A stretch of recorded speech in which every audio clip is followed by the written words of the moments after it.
It's more than password, it's Password Plus. Our guest stars, Patty Duke Aston, and from Chaminade, Bowser.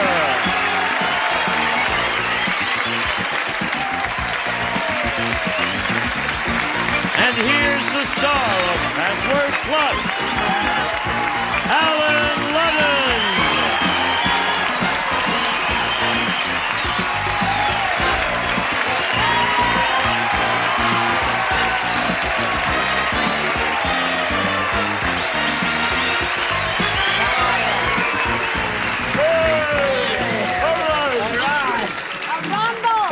That's my jacket! I gotta tell you, I feel like this is the real me. I have finally found the real...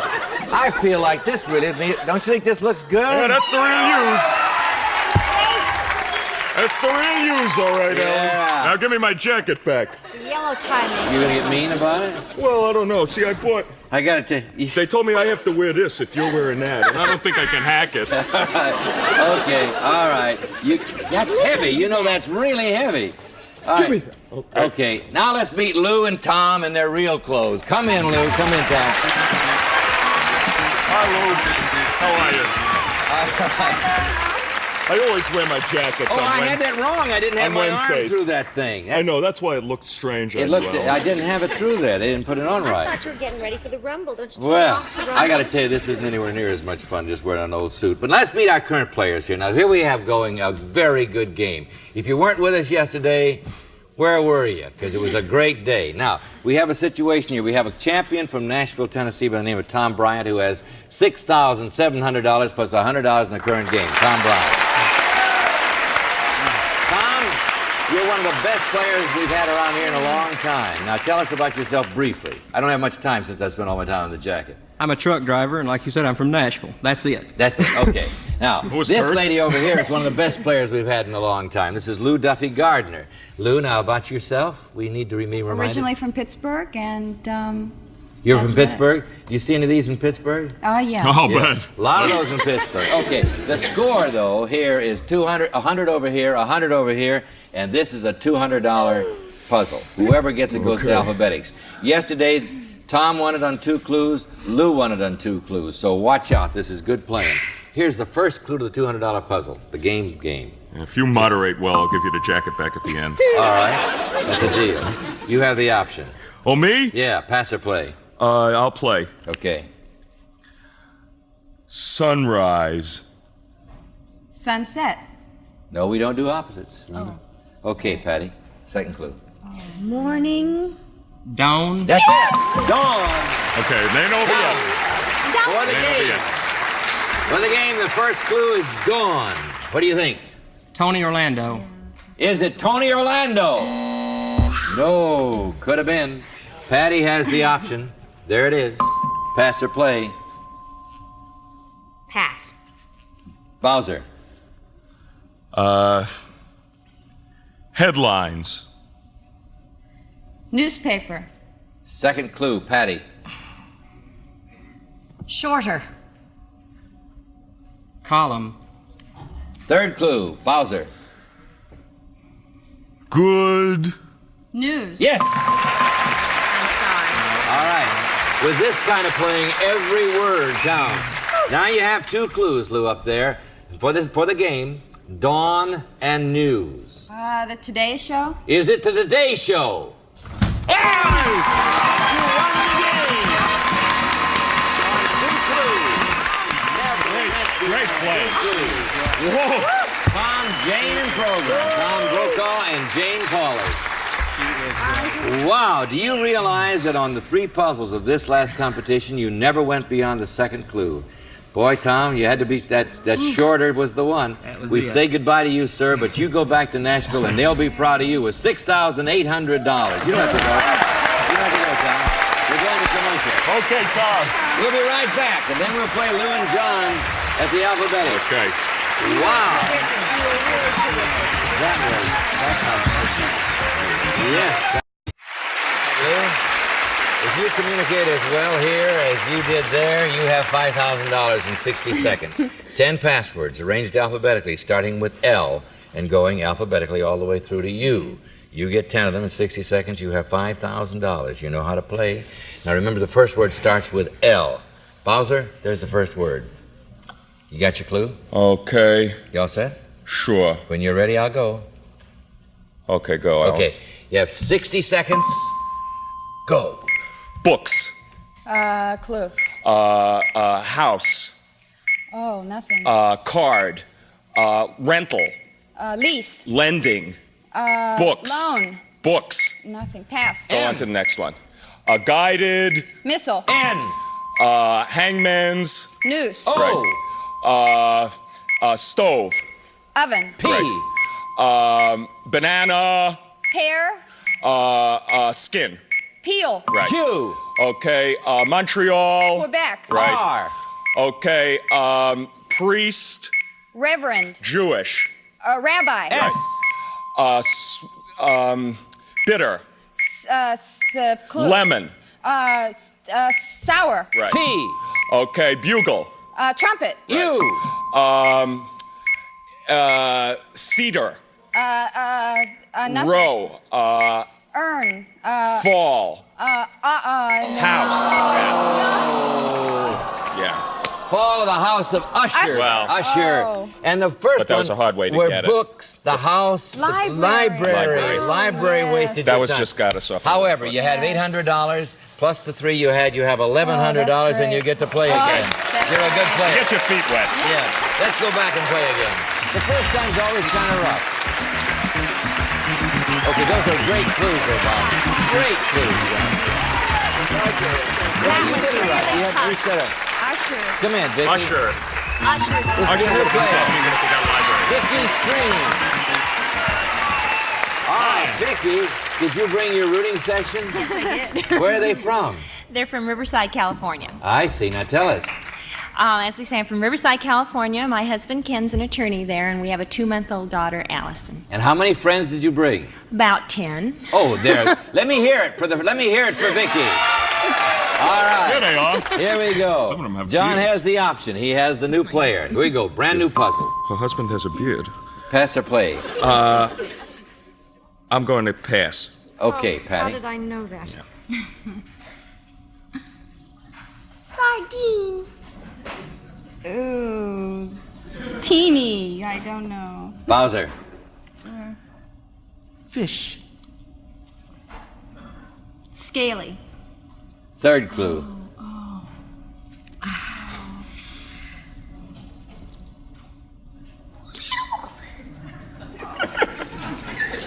Miniature.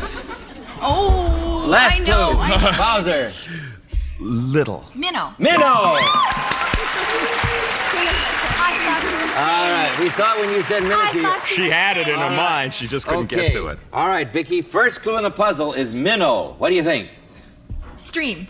Is it a stream? No. All right, John Bowser Bauman has this one. Obvious clue there. Pass or play, John Bowser Bauman. I am going to pass. Patty.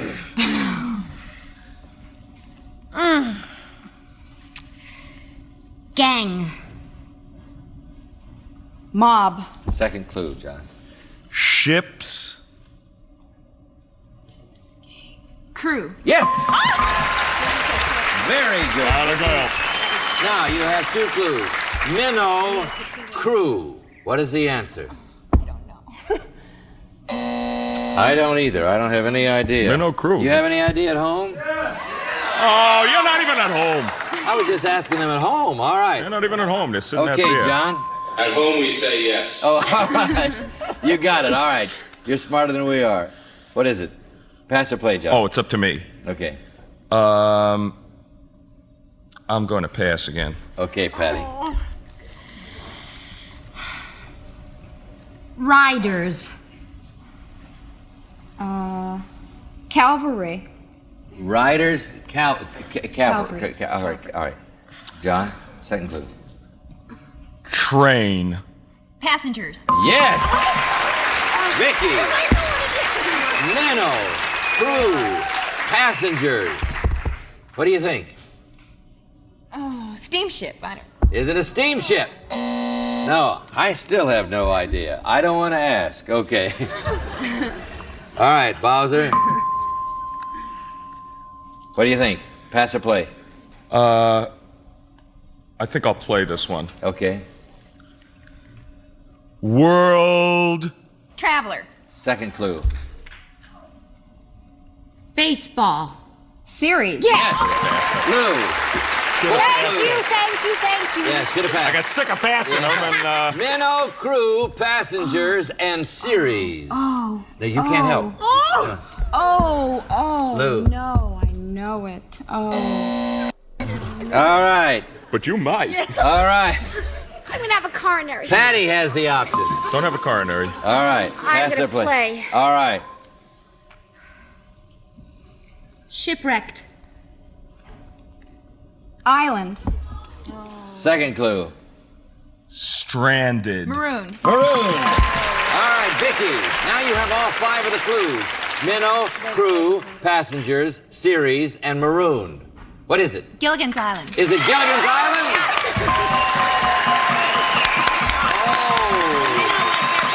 Oh, I see. All right.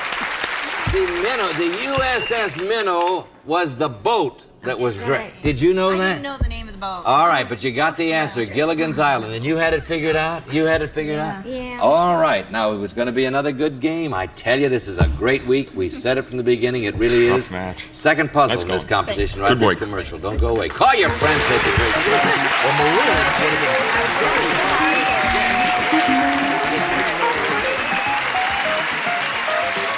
11. All right, Right? okay. Because I'm 31. It's a very good game. All right, we have a bunch of kids here. Everybody's talking about the age. This lady was 12 years old when she did Miracle Worker on Broadway. You can relax. It was 20 years ago. That makes 32. 32 years Stop old. And I telling tell your you, you're more adorable and talented as ever, really. One of the real prides of our business is this lady here. And while we're talking about people, this gentleman here that you know as Bowser and Shauna now is actually a Juilliard graduate. What was your instrument? Piano mostly. You Piano play- and voice. Classical music Yeah. and classical all together. Yeah. And how did you know you were going to get into this, Shauna now? I just wanted to get to play at Carnegie Hall, Alan. And so, Shauna. And yeah, I was up there singing Ramalama Ding Dong, you know, but my mother was still sitting in the audience singing, You're- "That's my son, see, made it to Carnegie Hall." All right. Get there any way you can, I say. All right, here we go. Lou and Vicky are giving the clues this time. Lou has the I option. guess I don't touch it.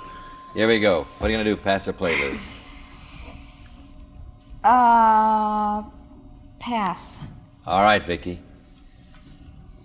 Citrus. Lemon. Second clue, Lou. Navel. Orange. Yes. There's just too many possibilities. Yeah, there were. You had about 3 anyway. All right, what are you going to do, Patty? The first clue in the puzzle is orange. Orange wouldn't be in the title, would it? No. Oh, Okay. It wasn't It was no option. Oh. Lou has the option. You might have been close, though. What are you going to do, Lou? I will, pass. Okay, Vicky. Liquid. Fluid. Second clue, Lou. Orange. Juice. Juice. Second clue. Dumb. Patty is orange and juice. 2 clues. Dumb. What do you think the answer is? O.J. Simpson. Is it O.J. Simpson? Oh. But I was Oh, that'd really be right on the courageous money. in my conviction. Yeah, that's Lou too has close. the option. That's too close to the truth. Yep. What are you going to do, Lou? Dumb. Pass or play? Oh, I'm gonna pass. Vicky? Additional. Extra. Lou? No, why would that be? Cross. Plus. Plus. Well, you could say password. Would password Orange plus work? juice. All right. Oh, right. Now you have 3 clues up there. Orange, juice, and plus. Oh, dear. Patty, what do you think? Minute Maid concentrate. Is it Minute Maid Concentrate? Boy, that's a plug if I ever didn't have heard. so much courage in my conviction. All right. Now, Orange juice. Lou has the option again. Pass or play? Pass or play? I'll take a shot. I'll All play. right, go. Liquor. Vodka. All right. I knew that too, actually. You got the idea. I got the ID. Patty, orange juice plus vodka. What's the answer? Screwdriver. Is it a screwdriver? Yes! Tied the game. That's cocktail. Okay. We have $100 over here. We have $100 over here. We have a commercial right here. And next, we'll have the critical game, so don't go away.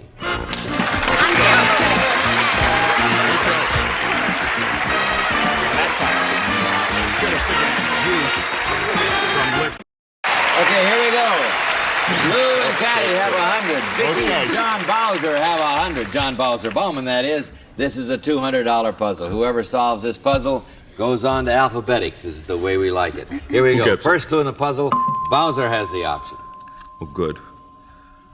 What are you gonna do? Pass or play? I guess I'm gonna have to play. All right. Boy. Oh, sorry. I'm so Two sorry. clues. One clue. He didn't pass. All right, one clue, Patty. It's not a. Stranded. Lost. Yes! That was what was trying to come out of my mouth, but I thought, boy, that's not a good clue. It helps to And be in a way- great actress, doesn't it? All right, Lou, you got the first clue in the game puzzle here. It's lost. What do you think the answer is? Veronica Cartwright. Is it Veronica Cartwright? Huh? Doesn't she do Lost in Space? Lost in Space. Oh, I see. Veronica Cartwright. All right, Patty has the option. It's Veronica Cartwright. Yes, a shot. I'm Patty? sorry, is it my option? Yes, your option. Pass or play. I'll play. Okay. Thicket. Woods. Second clue, Bowser. Trees. Forest. Yes, Vicky. Two clues. Lost forest for the game. For the game. Robin Hood. Is it Robin Hood? All right. Bowser has the option. Pass or play, John? I'll play. Okay. Home. House. Yes. Vicky, 3 clues for the game. Lost, forest, and house. Hansel and Gretel. Is it Hansel and Gretel? You win the game!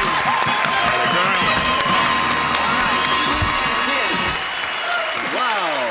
Well, she's a good player, Lou. Oh. Lou, we have to say goodbye to you, but we do so with $1,200. That's great. Yes, you were really great. Thank you. Thank you so much. Good luck with your new house. Congratulations. Good luck, Billy Mom. Buy a rug on us. Okay, here we go. Vicky, let's go over here and play Okay. alphabetics.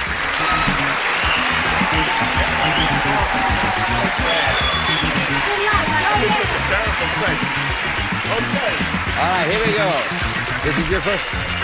This is the way he gets in shape. Don't let it bother you. All right, here we go. We've got 10 passwords up there. You get 10 of them in 60 seconds. You're going to have $5,000. They're arranged alphabetically, as you know. They start with the letter B, and they go alphabetically all the way through to the letter K. 10, 60 seconds, $5,000. Remember, the first K. word starts with B. Clear your head. All right, Bowser. Okay, let's. There's the first word. Let's see this B. Okay. You got your clue? Sure. Got your next one? No. You all set? Yeah, sure. All right. You're going to have 60 seconds. You ready? Okay. Good luck. Go. Valet. Butler. C. Criminal. Clue. Thief. Clue. Jailbird. Convict. Criminal. Felon. Oh, pass. Thief. D. Walt. Disney. E. Letter. E. Enclosure. Encircle. Note. Enclosure. Envelope. F. Spot. Clue. Face. Blemish. Oh. Smaller. Redhead. Freckle. Right. G. Corset. Girdle. H.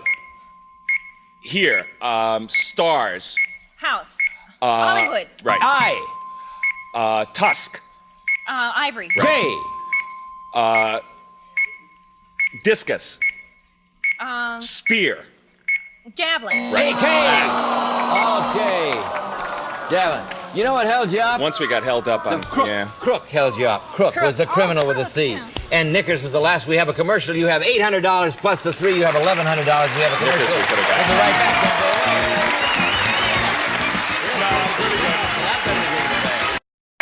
Tell your friends it's a great week. We need you. See you tomorrow. Some of our contestants will receive Picnic Time is Easy with finger-licking good Kentucky Fried Chicken and an insulated bag to keep drinks cool. It's nice to feel so good about a meal. And Light Lunch, hot, delicious noodles in rich, thick sauces with about half the calories of a cheeseburger. Light Lunch from Lipton. And Thumbie's Webster's Dictionary. Get it where school supplies are sold. Carry it back to school in your pocket. Thumbie's, an American bestseller. And Woolite Upholstery Cleaner gives your upholstery that professionally clean look at a fraction of the cost. Woolite, a name you can trust. A portion of the program not affecting the outcome of the competition has been edited.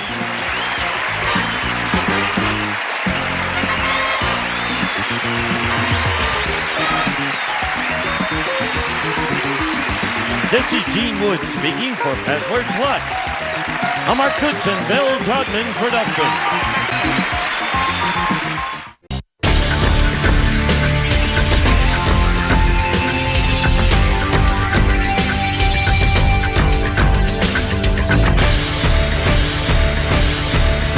Welcome to Science Now. Hi, everybody. Let's kick off today's show with a quick look at 4 awesome discoveries. Check them out. There are about 43 quintillion configurations in a Rubik's Cube, leaving some frustrated and tired and others inspired. A team of chemists designed a cube of soft polymer blocks colored with revolutionary new fluorescent dots. The self-healing hydrogel has chemical bonds weak enough to rotate but strong enough to maintain shape. The structure could inspire new ways to store information. Think QR code, only 3D. Meet Gary, part of a team of parrotlets helping scientists grasp how birds can land on small branches so reliably. The birds landed on a range of diameters and textures, from sandpaper to Teflon. But all that data on approach speed and landing forces revealed little difference until researchers zeroed in on the feet. The secret to the versatile landings? How fast the toes and claws adapt to each surface. Way quicker than this. The team's dynamic grasping model could land in a new flying robot design. Cool fact about solar panels. They're less efficient the hotter they get. So where does a solar panel perform best? Turns out it's the farm. Researchers analyzed the productivity of solar arrays on agricultural lands to develop an efficiency model. Applying that model worldwide, solar panels worked most efficiently on croplands versus scorching deserts, cities, or other land cover. The study also found that putting solar panels on less than 1% of agricultural land could fulfill electricity demands worldwide.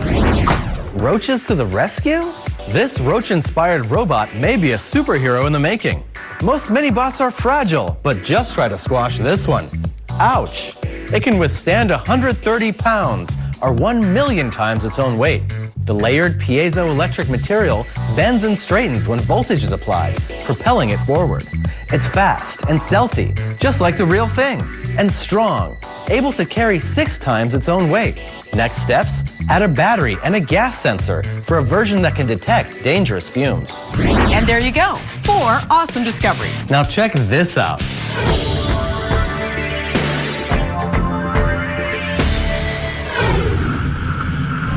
It's 6 a.m. and Bree Rosenblum and her team are headed out to do some fishing. So some people just use a simple slip knot, but I like the slip knot in the slip knot. But don't let the sand dunes or the fishing poles fool you. This is no beach. This is the desert. Do you want to get a GPS point over here too? With support from the National Science Foundation, biologists from the University of California, Berkeley are here at the White Sands National Monument in New Mexico to study evolution in action. These little lizards have a story to tell us about how new species form. Hey! Hang on. We're interested in the big questions in biology, and it's also exciting in this time when our world is changing really rapidly, and we want to know whether and how and when animals are going to be able to adapt to environmental changes.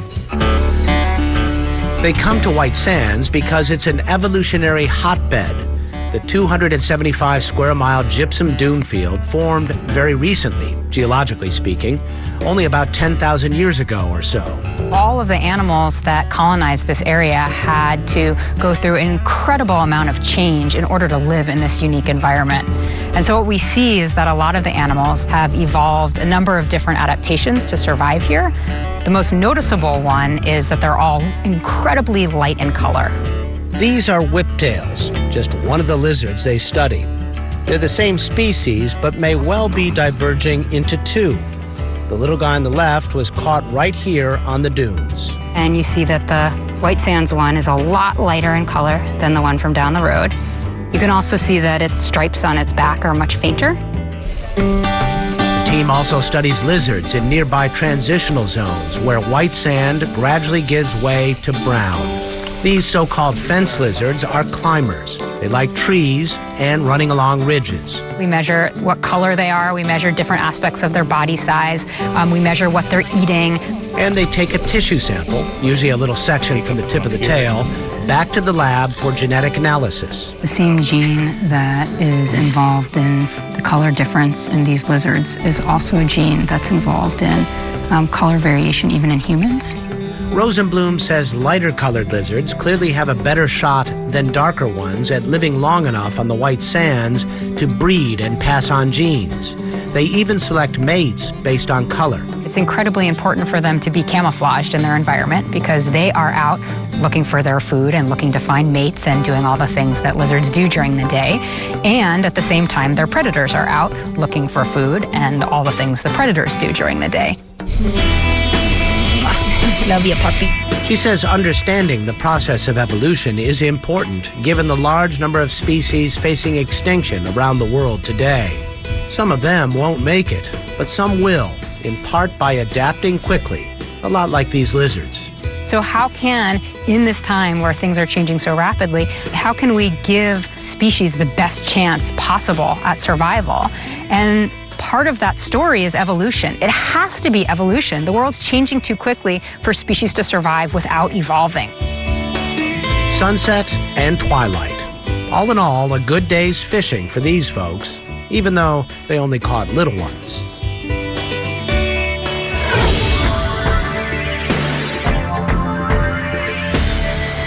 It seems that fruit bats have taken a page from modern-day military surveillance. The NSF-funded scientists at Johns Hopkins University, partnering with collaborators at the University of Washington, believes that the fruit bat can simply click its tongue at different positions within the mouth and produces signals in different directions without moving its head or mouth. What's that got to do with military surveillance? Stay tuned. The team measured the animals in the Bat Lab at Johns Hopkins by capturing high-speed video and ultrasonic audio of bats in flight to study the mechanisms of their behavior and navigation. While the team was unable to solve the mystery of the seemingly motionless tongue click direction changes, they did recognize that the patterns of sound the bats produce are similar to those found in radar and sonar surveillance systems. Sonar or radar works when an airplane or submarine emits pulses of radio waves in the air or sound underwater, then analyzes the returning waves to detect objects or hazards. Instead of pointing all sound energy in one direction, fruit bats produce sound waves that point in different directions at different frequencies to create a sharper image, similar to how today's frequency scanning sonar would act. The team thinks their results, when combined with the bat's highly adaptive sonar behavior, could inspire new directions for driverless cars and drones. We'll be right back with more Science Now after this brief break.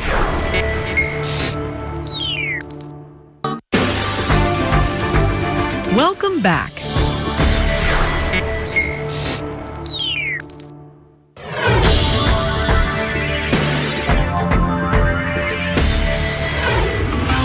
The amount of supplies on the shelves. There's so much happening here. It's go. Proactively, we look ahead. The different pieces of a system are so interconnected. Tom Rust is a systems engineer. Ashley Benedict is an industrial engineer. Together, they're working to improve the nation's health. I work for the New England VERC. The VERC, the Veterans Engineering Resource Center, is a group of systems engineers and industrial engineers who all work to bring systems engineering methods into hospitals. Whether it's healthcare, fabric care, making cars, or even building the International Space Station, systems and industrial engineers create and improve workflow. Systems and industrial engineering is the study of how all the different components of a system, and that could be machines, it could be people, it could be resources, how those different pieces all fit together to produce the result that you're seeing. I can create a system that skims off some time where a physician could spend more time with a patient, then I'm making a difference. I've only been working in hospitals for about 2 years now, and it's amazing. From the supply room to the operating room, Tom and Ashley analyze how different aspects of the hospital function. They create strategies for improvement, which lower costs and result in better medical care for the patients they serve. In some cases, their work helps save lives. You have to go to the place where the work is being done. You have to really observe by yourself. VERC is designing a training program, a simulation where doctors can practice central line insertion. It's a procedure that enables a doctor or nurse to administer medicine and obtain diagnostic information. If you ask a resident, have you put in a central line? Most likely they're going to say yes. They've done it at some point. The problem is that every hospital does it differently. So one of the things we're trying to do is minimize that variability. And we've created a process where the resident can use a human simulator and can get comfortable with the supplies they have available, the equipment that's available. Reducing the variability of the central line procedure saves valuable time for the medical team and decreases the risk of infection to the patient. Here's the course manual that we like to go over and get your opinion. I spent some time back here at my desk building computer simulation models and talking to my coworkers about how the modeling is going to go, what are the important parameters that we need to consider, what are the model boundaries going to be. We often go on inpatient rounds with the attending doctors and their residents just to get a sense of how that works. We contracted IR for some tissue sampling today, and also we had an order placed for a TTE. We've worked with the systems engineers to actually improve care. For example, our daily routine morning labs, blood work, only came back late in the afternoon. And this would delay all kinds of clinical care and systems issues like late discharges and so on. After we built our model and came up with our optimal policy, we found we needed fewer people drawing blood. They could, with this optimal route, start later, spend less time doing the work, let patients sleep longer, and we had a higher reliability of getting all the data that docs need when they needed it. From today, 78% neutrophils. Got the fever, but his white count overall Coming down. Yep. Now almost 90+% of the labs come back by 9 a.m. And that's made an actual difference in the clinical care we provide our patients. We make quicker decisions, we make the right decisions. Systems engineers find ways to make every component of a complex system work together better. They manage large projects and help organizations figure out where there's room for improvement. Industrial engineers develop strategies to make things happen better and more efficiently. From hospitals to transportation systems to communications, an industrial engineer can improve the way we do just about anything. My background is more human factors, so looking at how humans interact with technologies. Please open door for tug.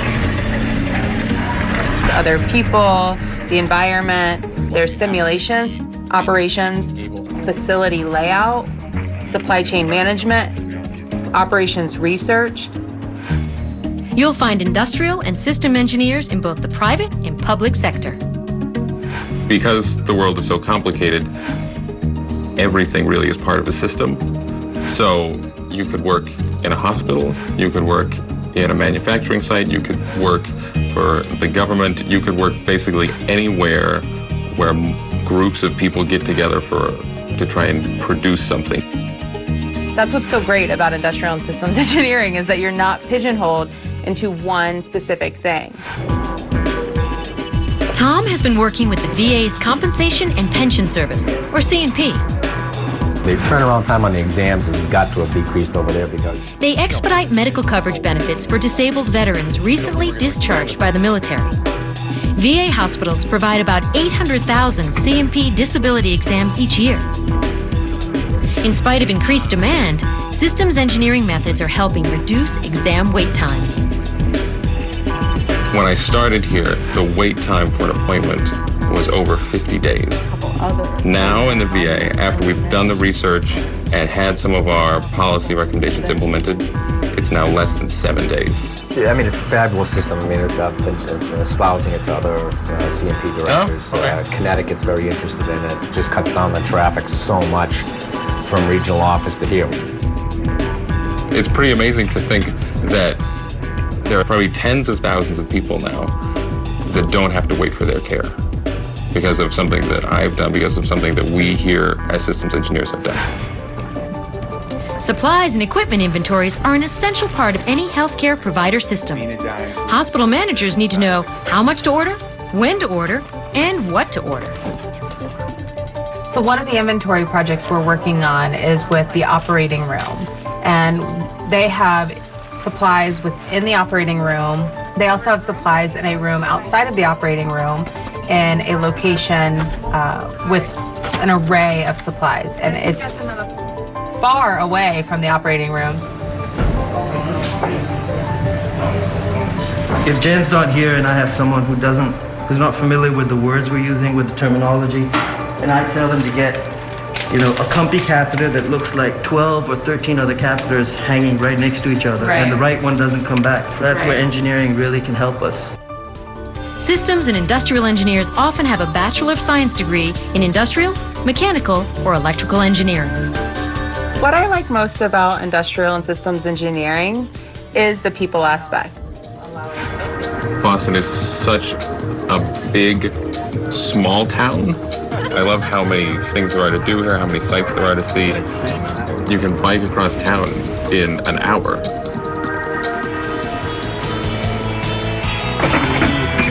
We know how to do all this exciting new stuff. Backing up. Please stand aside. But how do all these new things fit together? We've always recognized that there were systems problems, but these guys came in and there's a fresh perspective and they say, oh, this is broken and you could fix it doing this. And we're like, oh, there's a solution to it. You get to see those aha moments. I could optimize that and show somebody in numbers and they go, oh, big deal, you're showing me a bunch of numbers, who cares? But if you show them a simulation of it, then it clicks and they get it and they can say, wow, okay, I see why we need to fix this area. You adjust. It is so great to be able to see the impact of your work, to be able to physically go down and talk to a veteran, to talk to a patient, and to see how their lives have been changed by the fact that the system that they're in now works for them.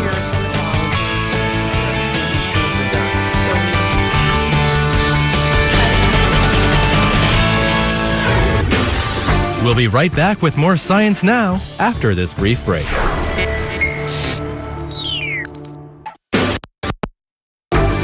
Welcome back.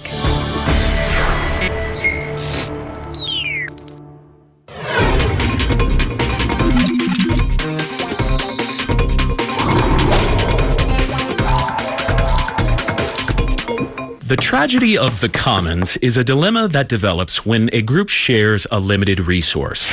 Imagine some farmers are sharing a pasture for their cows.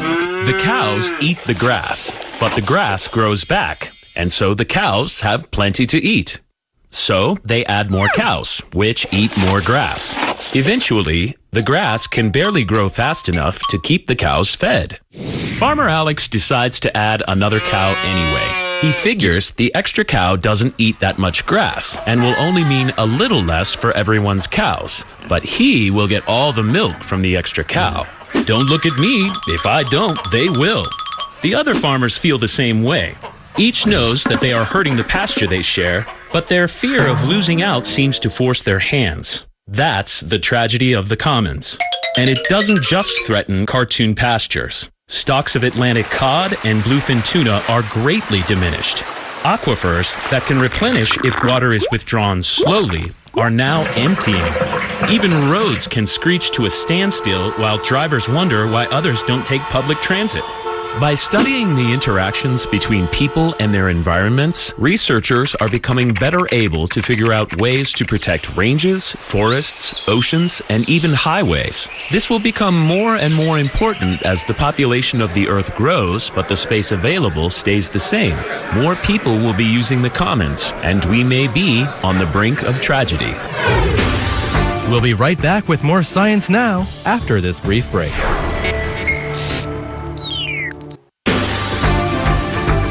Welcome back.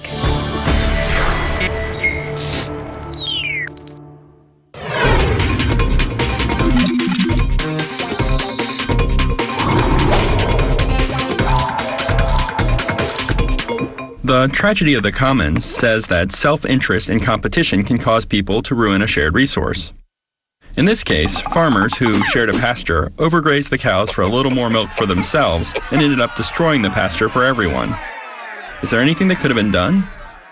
If people ruin what they share, sometimes the best avenue is to have them not share. Each farmer's self-interest will ensure that they protect their own property. But not everyone is okay with making public land private property.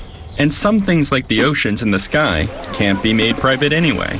Luckily, people can cooperate to protect the commons, especially if they feel like it's a shared sacrifice.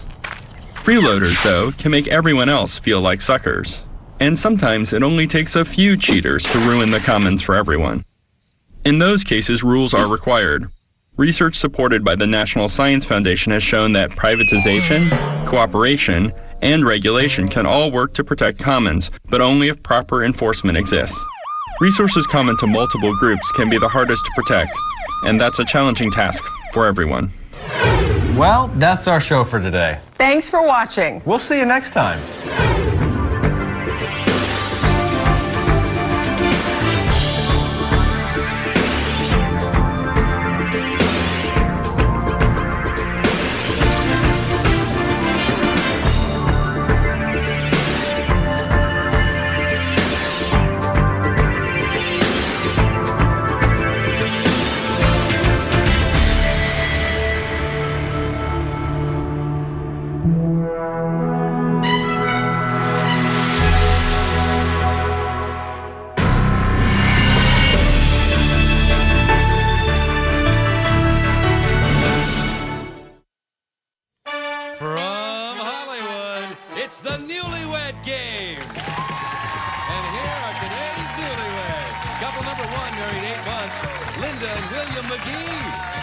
Couple number 2, married 18 months, Corey and Jason Graves.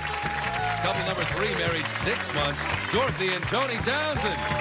And couple number 4, married 13 months, Kirsty and Luis Cano. And now, here's the star of the Newlywed Game, Bob Eubanks. Thank you. Thank you. Thank you very much. Hello, everybody. Welcome to the Newlywed Game. We're glad you're with us today. We're also glad our couples are with us today. Couples, are you ready to have some fun? Yes! Well, we're going to start off our show by asking the husbands some questions. In order to do that, we must ask the ladies to go off to the soundproof area. Would you do so, please, ladies? And while the ladies are leaving, I'd like to remind our husbands I'll be asking you some 5-point questions. You'll be answering these questions as you predict your wife will answer the same question when she returns. If her answer matches your prediction, you get 5 points. Couple with the most points at the end of the show is going to win a fabulous second honeymoon. So, gentlemen, the ladies are gone, and here's your first question for 5 points. Gentlemen, which part of the newspaper will your wife say best describes her bedroom behavior last week? Would that be the comic section, the sports section, or the want ads? Luis describing her bedroom behavior last week. Comic section, sports section, or want ads? It would have to be the comic section. Okay, Tony? Dorothy's been wanting it a lot lately, so I would say the want ads. Well, congratulations, sir. The want ad. Does that make you sad? Yes. Oh, it does? Okay, Jason? I would say the sports section because the sports section. My wife is pregnant right now, and it takes athletical ability to... I got you. Got it. Wonderful. William? Well, I definitely have to say the want ads. The want ads. We both have a very busy lifestyle. Sure. And my wife's probably ready to take a want ad out just to see if anybody's seen me. So. Oh, I see. Okay, next question, gentlemen. Which room in your home will your wife say has the most things hanging on the wall? Tony, which room has the most things hanging on the wall? I would say, Bob, I would say the bedroom. Bedroom does. Dorothy likes to hang a lot of pictures Jason? in the bedroom. I'd say the living room area. It's kind of a living room and a den, all in the same It's the living room area. Yeah, William? definitely. I definitely say the living room area. We've got a lot of wall space, so there are a lot of pictures. Stuff hanging on the wall here. Luis? It would definitely be the bedroom. A lot of pictures, a lot of memorabilia. All right, fine. Here's the last of our 5-point questions. Gentlemen, how will your wife say you would complete this sentence? This is you talking. My wife's friends, blank and who, have a lot of taste. Unfortunately, it's pretty bad taste. Give me first names only, please. Her friends, blank and who, Jason, have a lot of taste, but unfortunately, it's bad taste. Fill in the blank and the who. I would say John and Jessica. John and Jessica. John and Jessica. A lot of taste, but it's bad. Some of it is very bad. I got you. William? I would have to say she'd say Karen and Tony. Karen and Tony. Okay. Luis? I'd have to say her friend Dee Dee and Edward. Dee Dee and Edward? Yes. All right, fine. And Tony? I would say her girlfriend, Joy and Sand. Joy and? Sandra. Sandra? Yes. All right, gentlemen, thank you very much. We'll be right back to reunite our newlyweds. We'll see how well our husbands have predicted what their wives will say right after these messages.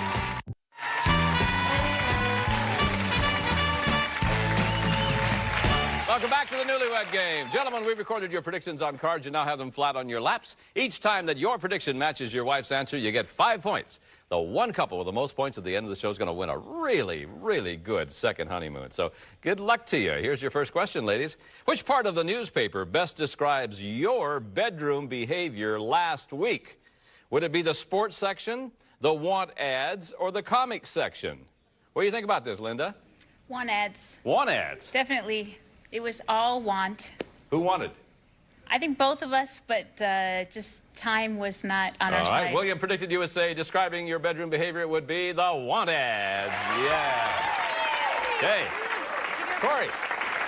I have to say the sports. The sports section? How come? It was a little more often than usual. Oh, kind of a sporty week. All right. He said it was definitely the sports section. Yes. Sure. Good job, Dave.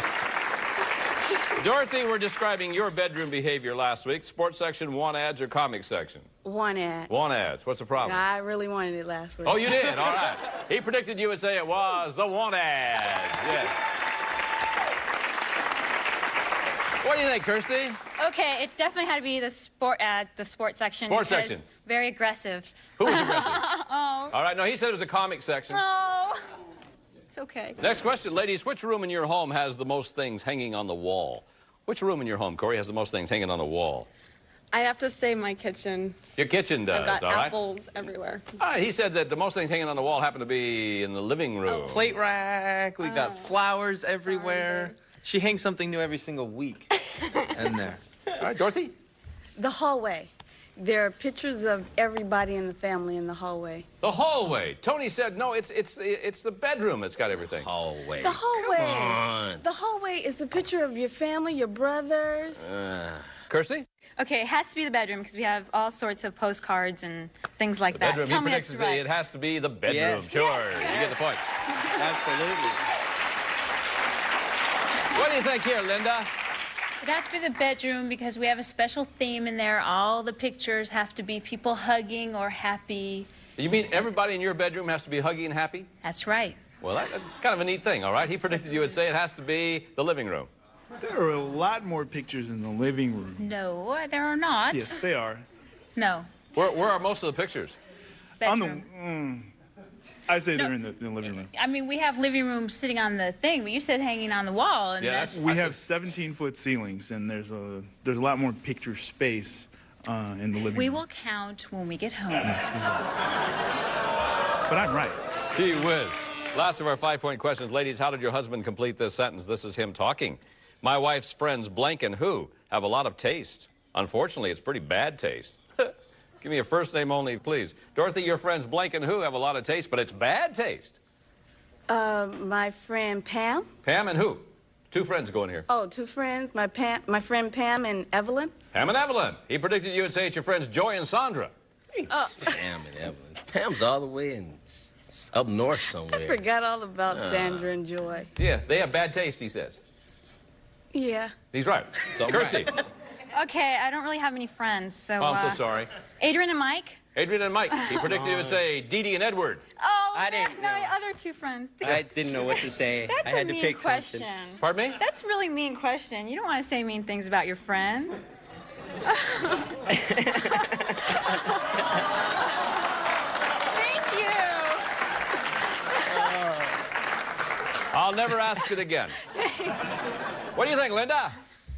Well, all our friends actually have good taste since they're our friends. No, he said right away. There's two that have bad taste. Oh.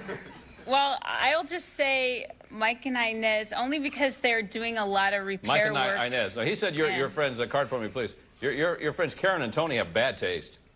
You know, you said you had to drag Karen to get a veil for her wedding dress. But that's not bad taste. That's just cheap taste. There's a difference. She said that, Karen. I didn't say that. Oh, I am in trouble.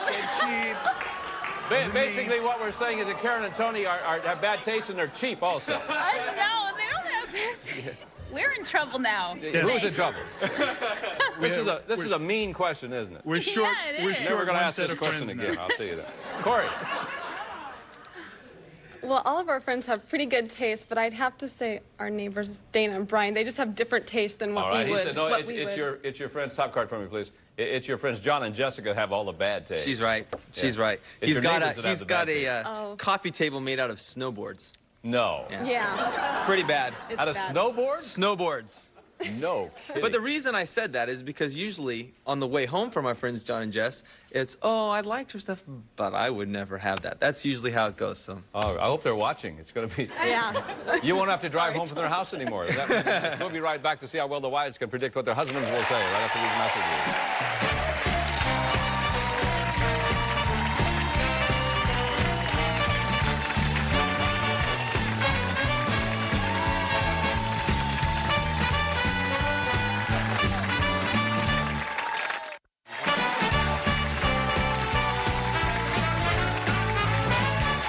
Welcome back to the Newlywed Game. Ladies, your husbands are now secluded off stage. It's your turn to predict what they will say. These are the 10-point questions. So if you are ready, ladies, which will your husband say is truer? You make funnier faces in bed, or he makes funnier faces in bed? Dorothy? I make fun of the faces. You make funnier faces in bed? Yeah. What kind of faces do you make? Well, I belch a lot. Oh, I'm so sorry. Corey? I'd probably have to say he makes funnier He faces. makes funnier faces in bed. Yeah, he... Well, I don't know if it's proper to say. What's that? He kind of grunts and groans a lot. Grunts and groans a lot. Linda? I would say he does. He makes funnier faces in bed. I don't see mine, you know, so I'm fine, but he looks all screwed up, you know. Kid's all screwed up, okay? Kirsty? It has to be me. I'm always making funny faces. You make funny face. Make a All funny the time. face for me. Oh, that's good. Yeah, thank you. Okay. Ladies, what will your husband say was the most unintelligent thing you think he did on your honeymoon? Be specific. Most unintelligent, Corey, that he did on your honeymoon. I would have to say he rented a surfboard one day and took off without me. He rented a surfboard and took off without you. Yeah. That is unintelligent, yes. Linda? Probably charging the entire thing He charged the entire honeymoon. on American Express. No kidding. Paid it yet? Yeah, well, we had to. Good. All right, Kirsty? Okay, it'd have to be, we didn't really get lost, but the roads were closed, and he chose to go the scenic route to Mammoth, and so all the roads were closed because it was snowing, because, So he took the wrong route to Mammoth. Yeah, so we ended up in, like, Lake Tahoe, but, oh well. Boy, that is the wrong route. Dorothy? Actually, really, he didn't do anything. Oh, I got to have an answer, Dorothy. Oh, I'm going to give you an answer. Okay, what is it? Well, when we got there, we went in the room, and then he left out and left me in there by myself. He left you in the honeymoon room by yourself? Yeah, he went downstairs for something and You're came kidding back. me. Yeah. Probably surfing with Jason over there. You know.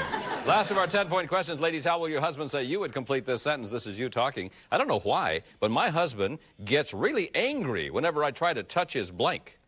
And be specific. He gets really angry, Linda, whenever you try to touch his... His credit cards. His credit cards. That's what they're there for, to use. And so my job is to use the credit I think cards. it's a wifely thing to do. Yes. That's right. I was Kirsty, taught that. your husband gets angry whenever you try to touch his what? When I like try to touch, like pick at his face. Touch his face. Yeah, not when I touch his face, but like pick at it, kind Well, of thing. My Well, question you is know. touch his face. Okay, I don't know. Okay, touch his face. We're gonna have to go with You just that. don't like my questions today at all, do you? Yes. Dorothy, When I touch things on his desk. try to touch his desk. Yes. Okay. Corey? I'd have to say his belly because he's super ticklish and he Oh, hates he gets it. really He angry hates when you it. try to touch his belly. Yeah. All right. Here's our 25-point bonus question. Ladies, in inches, what will your husband say is his waist size? Your answers must match exactly. Kirsty? 32. 32. Dorothy? 46. 46. Corey, perfect question for you. 36. 36. Linda? 42. 42. Ladies, thank you very much for your answers. We'll be back with our husbands to compare answers on the Newlywed Game right after these messages.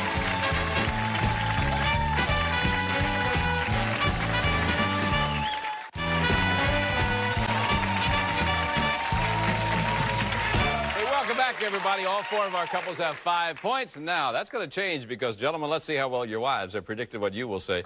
Remember, these questions will now be worth 10 points. So here is your first one. Gentlemen, which is truer? You make funnier faces in bed or your wife makes funnier faces in bed? Which is truer here, Jason? I would say myself. You make funnier faces. She predicted you would say that, yeah, you make funnier faces in bed. What was that? Flashback to the breakdancing days. Oh, sorry. Tony. I would say, Bob, that I make funnier faces in bed. How come? Definitely. Well, Dorothy's a little more reserved. I'm the clown of the family. Make a funny face for me. Oh, that's funny, yeah. Dorothy said that she makes the funnier faces. Yeah. I'm the one who's always... You make funny yes, faces. I make funny Let's faces. see you make a funny face. I make funny faces because I belch a lot, and when I belch, Ooh. He said funny, honey, not ridiculous face. That's not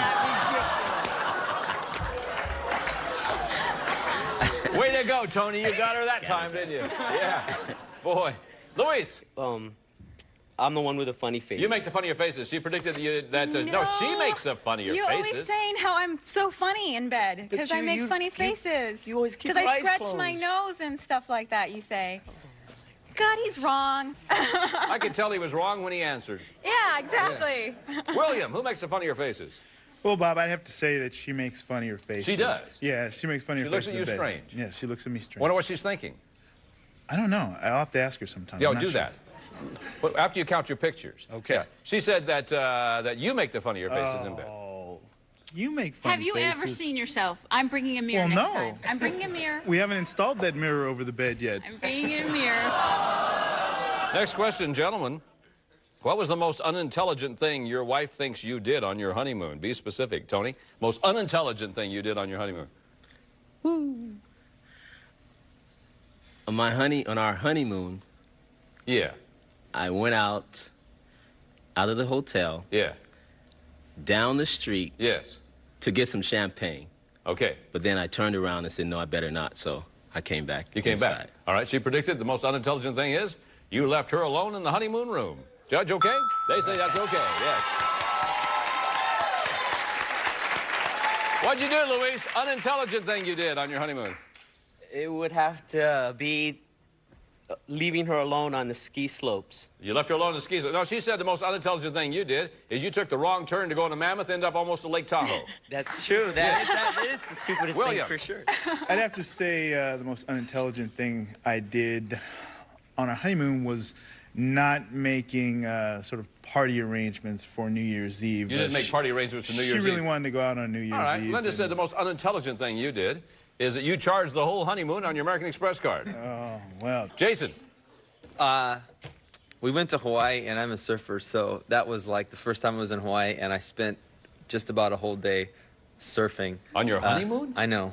I didn't bring my surfboard with me, though, but I just spent one day, and I know she wasn't very happy about that. Well, if you didn't bring your surfboard, what'd you do? I rented one. Oh, I'm sorry. Yeah, it's All right. easy. She predicted the most unintelligent thing you did, card please, is you rented a surfboard without your wife. Yes, that's right. Okay.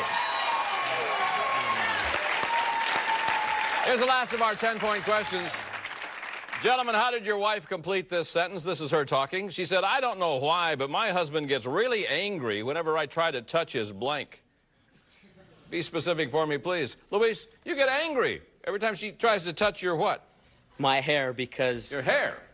Yes, because it's just, it's like I feel like I'm a puppy or, you know, a pet. All right, she says you get angry every time she tries to touch your face. Oh, it's okay that you got that wrong. Don't touch his hair. It makes him What mad. is he? There's Why the is he- proof right there. Yeah. William, you get really angry every time she tries to touch your what?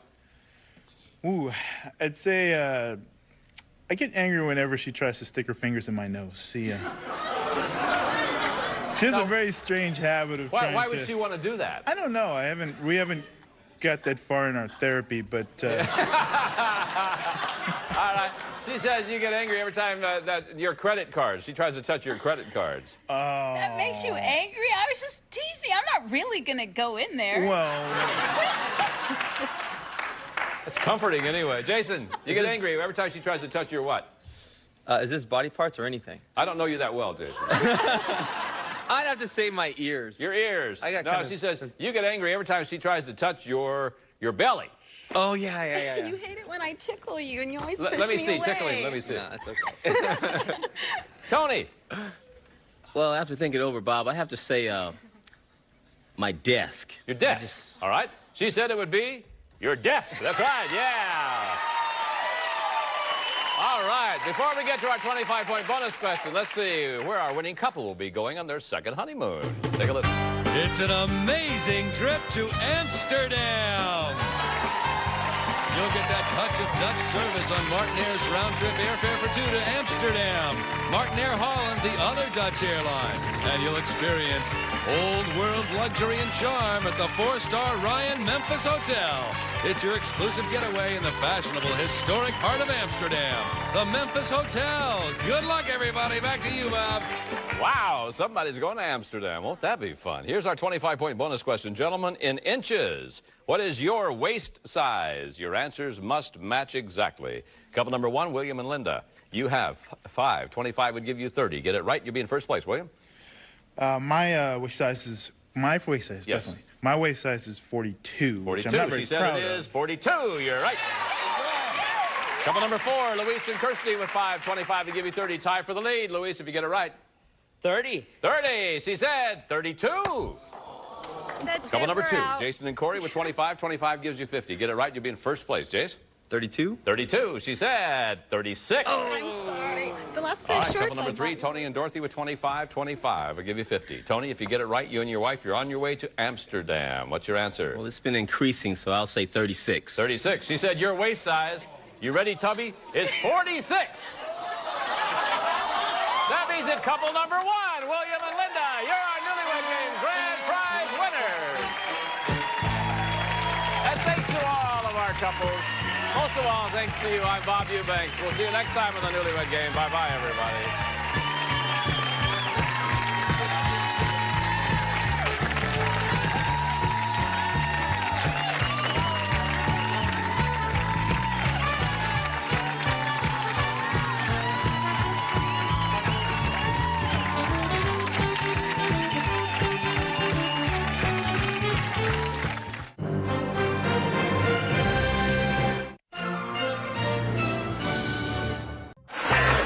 Get ready to match the stars. Sheldon Leonard, Brett Summers, Charles Nelson Riley, Louisa Moritz, Richard Dawson, and Fannie Flagg as we play the star-studded Big Money Match Game 75. And now here's the star of Match Game 75, Gene Rayburn.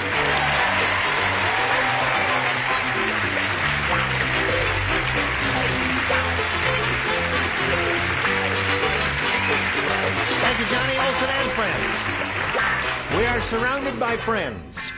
And I mean, we're really surrounded. May I say something? Yes, you may say something. What is the world coming to when one lady's bosom is covered with feathers and the other one has a stop sign on it?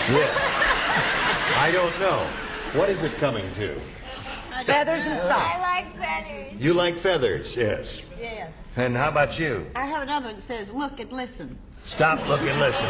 We'll wait and see those. Now, what did you say? He said, I'd like to hear those. Let's say hello to Rick Latini and Laverta Fears.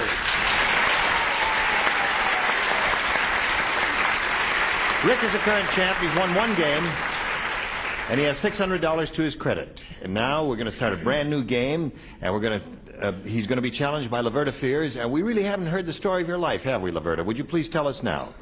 Oh, I am employed by Savings and Loans, where I'm a supervisor of the insurance department. I have a 4.5-year-old daughter who has just started to school, and she's very excited. Yes, I bet she is. That's a very exciting and sometimes a fearful event, isn't it? Isn't it? Does she look forward to it? What, school? Yes. Oh, she did a long time She's ago. not afraid of it at all? No. Well, then you're a very good mother. She has no insecurities, and she's a dandy child. Is she here? No, I couldn't bring her. Bring her next time, would you? I want to meet her there. Okay. Okay. Now, we're going to start this game in a moment or so, but right now we got to do a little business with you, America, so pay attention. Now, we're ready to begin the game. Round one coming up, Laverta. A or B? A, please. Here we go. New game. Everybody plays. Evel Knievel said, he said, I'm going to jump my motorcycle over 100 cars, but just in case I come down a bit too soon, the last car is going to be a blank. Just in case I come down a bit too soon, the last car is going to be a blank. I think I have it, but I'm not absolutely dead sure this time. Usually I am. Okay. Oh, hey, you want to see that? Just peek at it. Be careful. We don't let it out. All right. Okay. What does that mean? I don't know. It's up to you. We're finished down here, waiting for Big Eddie. Big Eddie is having trouble. His brain is not working. It's working. Okay, now it's working. It's working. Laverta, Evel Knievel said, I'm going to jump my motorcycle over 100 cars. But just in case I come down a bit too soon, the last car is going to be a... Bed. A bed? Yes. The last car is going to be a bed. The last car is going to be a bed. All right, she said a bed, Sheldon. The audience booed her. Are they going to boo you? I expect them to. Yes. You packing a rod, Big Eddie? I just want it known that anybody who boos too loud, you got to get out of the joint yet, you know. You're not home free. So, take the consequences. I said it's going to be a small one. A small car? And I hate myself for it, but that's it. Your brain wasn't working too good. All right, Brett. Is there an answer that fits this question? That's what I would like to... Of course there's an answer. So wait until we come to Big Charles. Yeah, to Chuck. I'm the one with the roses. Yeah, oh yes. Only somebody that macho could wear roses and get away with it. That's true. I said, you know, they have like dummies. Dummy like a dummy car. Yeah, a soft dummy car. Dummy car. Are they all gone deaf out there? If you don't boo her, she'll think you don't love her anymore. Charles? Here's your popular favorite, Gene, the only conceivable answer. Convertible. Is that the answer? No. We really haven't come to the definitive answer yet. Maybe I suppose Dickie Dawson will have the definitive answer. Well, maybe. be surprised. What do you say, Louisa? Well, I say that I didn't know what to say, so I said the last car is going to be a parachute. Listen, is that... No. I just... Leave her alone. She's wearing feathers. Yes. Is that the way Big Eddie sounds to you? Yeah. I didn't know I could get down that far. Yes. I mean, the voice. Have you thought of having your adenoids removed? Evel Knievel said, I'm going to jump my motorcycle over 100 cars, but just in case it come down a bit too soon, the last car is going to be a... Well, Charles, or Chuck, as we like to call you, I think the answer would be hearse.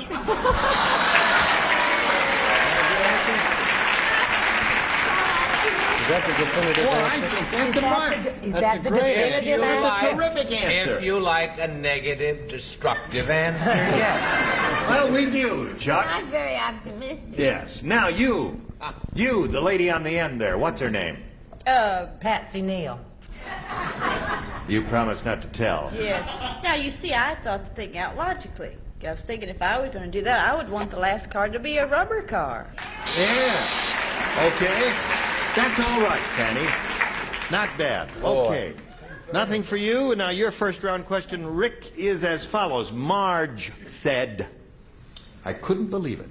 I lifted up the lid on my bathroom tank, and there was the Tidy Bowl man blanking behind his boat.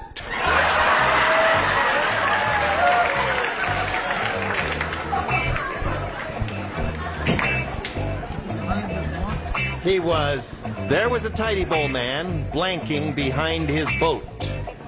You know the Tidy Bowl man commercial. Have you seen those? You lift up the lid of the tank there. And there was the Tidy Bowl man. He's usually in the little boat there, but there he was blanking behind his boat there.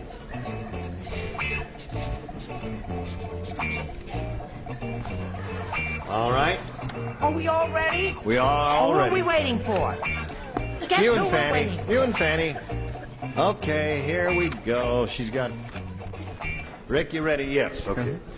Marge said I couldn't believe it. I lifted up the lid on my bathroom tank, and there was the Tidy Bowl man blanking behind his boat. Going to the bathroom.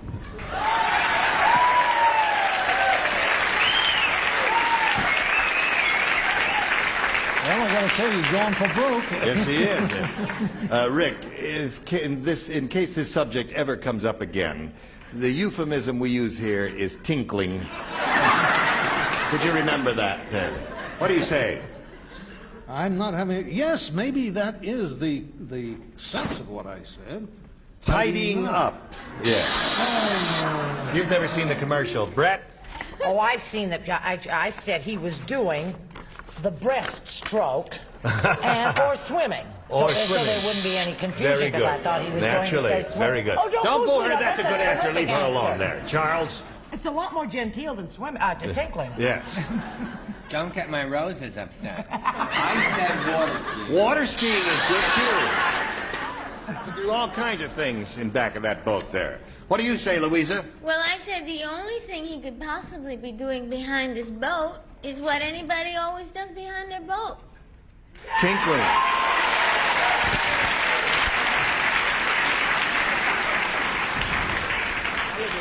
Don't ask me to go sailing with you, Taylor. Well, I don't get out of the boat. All right. What do you say, Richard? Usually do it in the boat. Even worse. Shh. I hope you molt. Tinkling. Tinkling. Okay, for Rick over there. Now, Fanny. Yes, I said that he was swimming in the nude. That's why she was shocked. That's a good answer, too. We had a number of very good answers there, and 2 matches for Rick, 2-0 the score at the end of round 1. Now we've got this message for you. All right, here we go. Round 1 is over. Round 2 coming up. And Laverta, would you make your selection? A, please. A? All right. Everything okay over there? Thank you. Yeah. Yes, Are you ready now? All right, listen carefully. Long John Silver said, he says,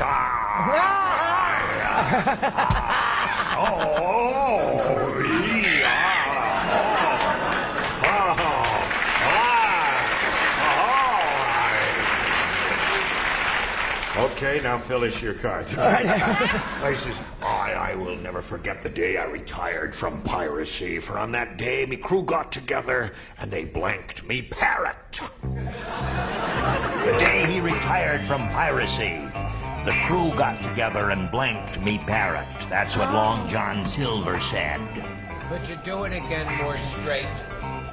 So we get the words. I mean, it's wonderful acting. Long John Silver says, I'll never forget the day I retired from piracy. Uh-huh. The crew got together and blanked me parrot. Oh, cute. Okay. Cute? Cute is not the word I'm looking for. You're wearing roses, aren't you? Uh-huh. He and Burt Reynolds. Okay. Ready? Laverta. Long John Silver says, I'll never forget the day I retired from piracy. The whole crew got together that day, and they blanked me parrot.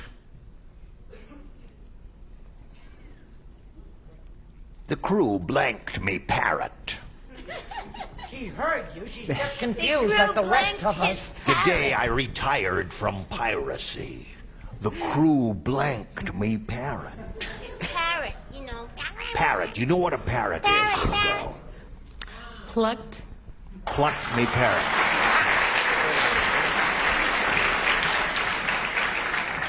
When I talk, you shut up. Okay. Do we Okay, yeah. Oh, I'm thanks. just trying Right. to help, that's all. Okay. Now you. Well, that brought up memories of an exotic dish that we once tried in a remote island of the South Seas. Cooked parrot. Cooked parrot. The whole crew got together and cooked the parrot. Now that's a good response. Brett? I don't want any trouble over there. Right. This is a definite match. It's just I said skinned and made a bra for Louisa. Skimmed and made a bra. Now that's a match. Skinned. Well, if you skinned a parrot, you pluck it, skin it, snap it. Skinned and plucking is not the same thing. Oh, no. No, it is. That's right. No, wait a minute. Shut up! You tell her, fat lady. No, you see, if you skin the parrot, that's different. Plucking the feathers, the skin would remain on the parrot, you see. That's a little distinction there. Yes, Charles? I don't do that for my own entertainment, you know. There are some people who can talk authoritatively about plucking the feathers out of live parrots, you know. And some can't. I have other ways of amusing myself. What did you say? Barbecued. Barbecued. She said plucked. Okay. Keep the rally down. We are looking for a plucked parrot, my dear. May we see your answer? I can't talk. You told me to shut up. Now you can That talk. crew didn't like the parrot, so I said they neuterized it. They neuterized it. Okay. I guess that would hurt more than if they pulled out their feathers. What'd you say? I'm sorry, I said 8. You ate the parrot. That means Rick is the winner. What do you have? 8 the parrot. That's 2 for you. Stand by for a moment. Well, Laverta was a short meeting. Enjoyed it. And a very pleasant meeting for us, and we hope you had a good time. We've got some gifts for you, together with our thanks for being on Match Game 75. Laverta Fierce. Now, Rick, you're up to $700, and you're going to play for over $5,000 now. Shall we start? Okay. We polled the recent studio audience, and we got their best response to this. Tongue blank. Now, the answer they gave most often is worth $500 if you match it. If you match the next one, you get $250, and the bottom one gets you $100. Whom do you call out? Brett. How about tongue-in-cheek? Tongue-in-cheek is one. Charles. That terrific popular favorite. I mean, forget your hamburgers, forget your popcorn, get your tongue sandwich. Tongue sandwich. Richard. Richard? Tongue out of cheek? No. No. I'll give a tongue lashing. Tongue lashing. An old pirate. Tongue lashing. I got the one that's You gonna got- be the top. You haven't been requested to speak yet, Louisa. So you got tongue lashing, tongue in cheek, and tongue sandwich. Do you want one of those? You may have a better idea. I think I'm going to go with tongue depressor. Tongue depressor. Gotta say what she's gonna You do. may say one. Tongue twister. Tongue twister. That's very good, Louisa. Sandwich is going to be there. All right. Now, tongue depressor. He's going with his own idea. We're going to find out if he's right or wrong right now. Let's get over there now and reveal the $100 response. Louisa, that was your answer. That was Tongue cheesy. twister. Okay, let's see if tongue depressor is now under the $250 response. Tongue tie. That's a very good one. I didn't think of that one at all. Did you? Last chance for tongue depressor. Here is the $500 response. Tongue in cheek. Tongue in cheek was Brett's answer. Yes, darling. We're right Very No, good. so am I. Well, Rick, you picked up another $100. You're going to meet another player in a moment or so, but right now we've got this message for you. we go, friends there. Are you ready to meet this lady? All right, then Yeah. please applaud her politely and generously. Madeline Clift. How are you, Madeline? Good. Now, we would like to find out as much as we can about you in a short period of time. What do you say? Okay. I'm originally from Visalia, which is by the big town of Fresno. Yeah? And I work part-time. I'm married. I have a 4-year-old son, and I'm expecting another one in March. In March. Yeah. Okay. You feel all right? No, I think I'm going to have it right now. No, this is very easy here. We're a very friendly bunch here. We're very loose. And the rules are simple. And, you know, you got a choice here of A or B, Madeline. B, please. B it is. New game. Everybody plays. And it goes like this. The Countess Dracula said, My husband, the Count, has gotten very civilized. Now, before he bites you on the neck, he blanks. Oh, I think I have that. She's a little bit of a sissy in the Count's wife, isn't there? Most women speak with a lisp. Oh, I see. You I see? never realized that before, That's the way they actually. talk. She says, now, before he bites you on the neck, he blanks. The whole thing again, the first thing. The Countess Dracula said, my husband, the Count, has gotten very civilized. Civilized, all right. Now, before he bites you on the neck, he blinks. I have that. He's more Oh, civilized. that's comparatively simple, John. All right. Now, before he bites you on the neck, he blanks. He blanks. He's gotten civilized, you see. So before he bites you, he blanks. All right. Who's finished? They are finished, and they are finished. So we come over here to Madeline Clift.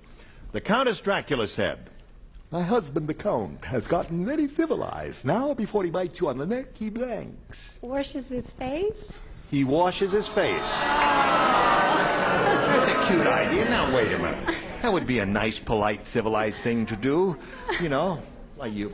Didn't your mother say, wash your hands before you come to the dinner table? So he washes his face before he goes to his dinner table.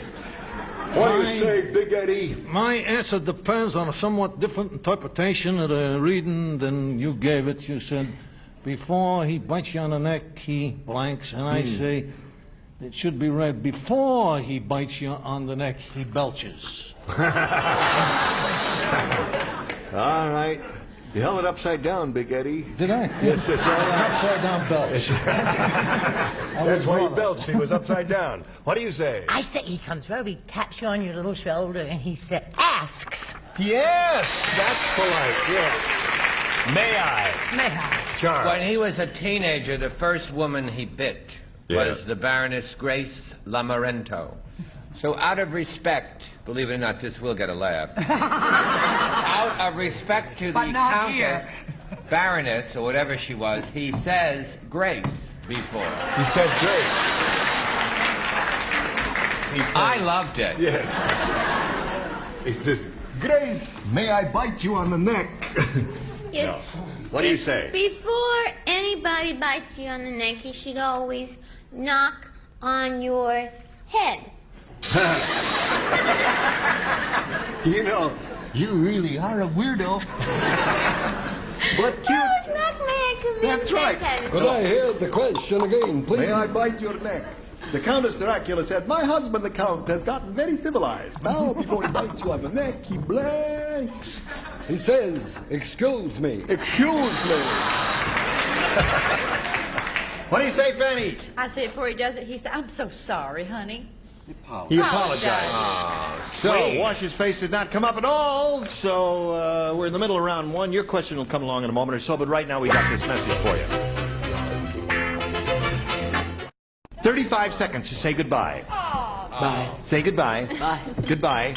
Got another 20 seconds. Keep saying it. Bye. Bye. Goodbye, goodbye. Goodbye. Say Bye. so long. Bye. You come back next time, right?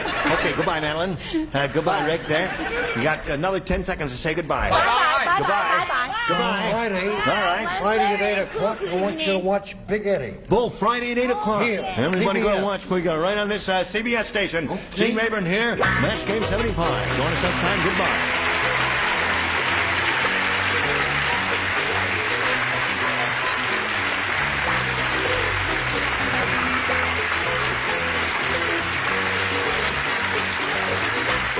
This is Johnny Olson speaking for Match Game 75, a Mark Goodson, Bill Todman production. Stay tuned for Tattletales next over most of the CBS stations.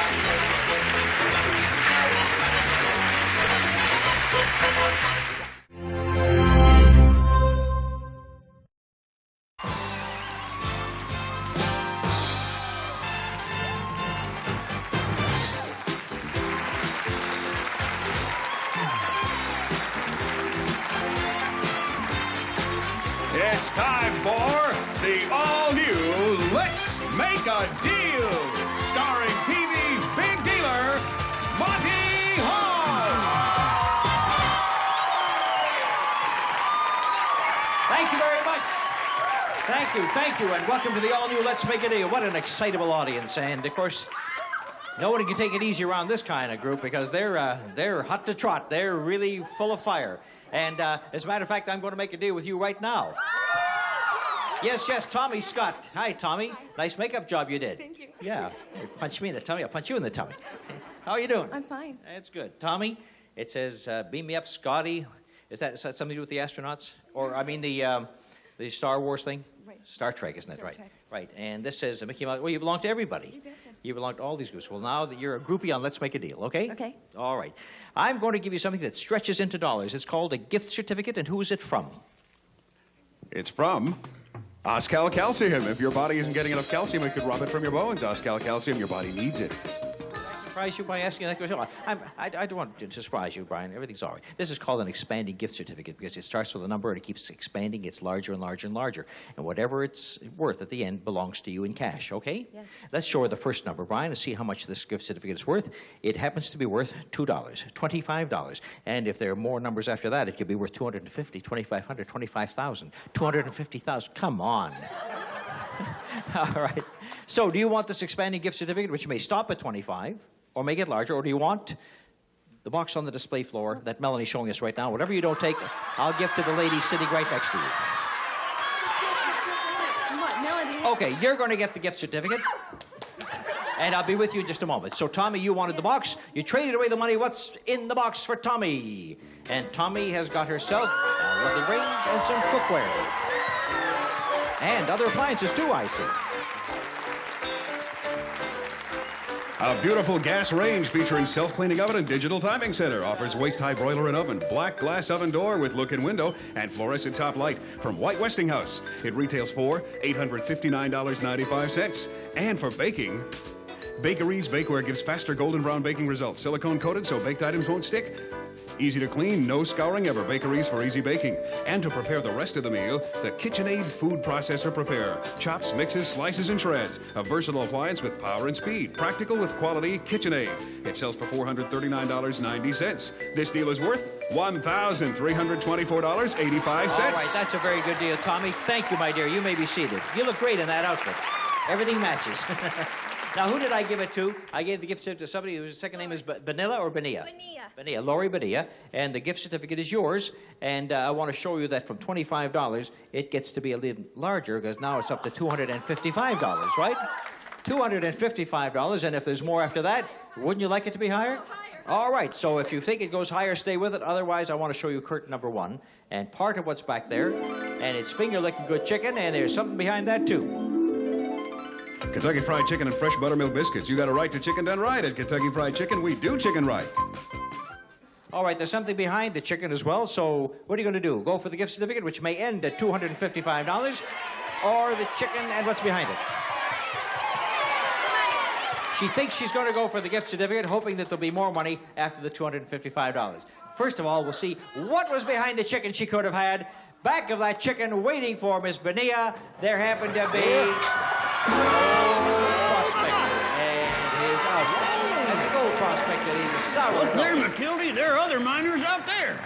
Are you an old sourdough? I'm an old sourdough. What are you doing back there? I'm going for the gold. Let's see you go for gold. Go for the gold, eh? He's going for the gold? Oh! What happened? I got a corn instead. Oh. He went for the gold, he got a corn. You get it?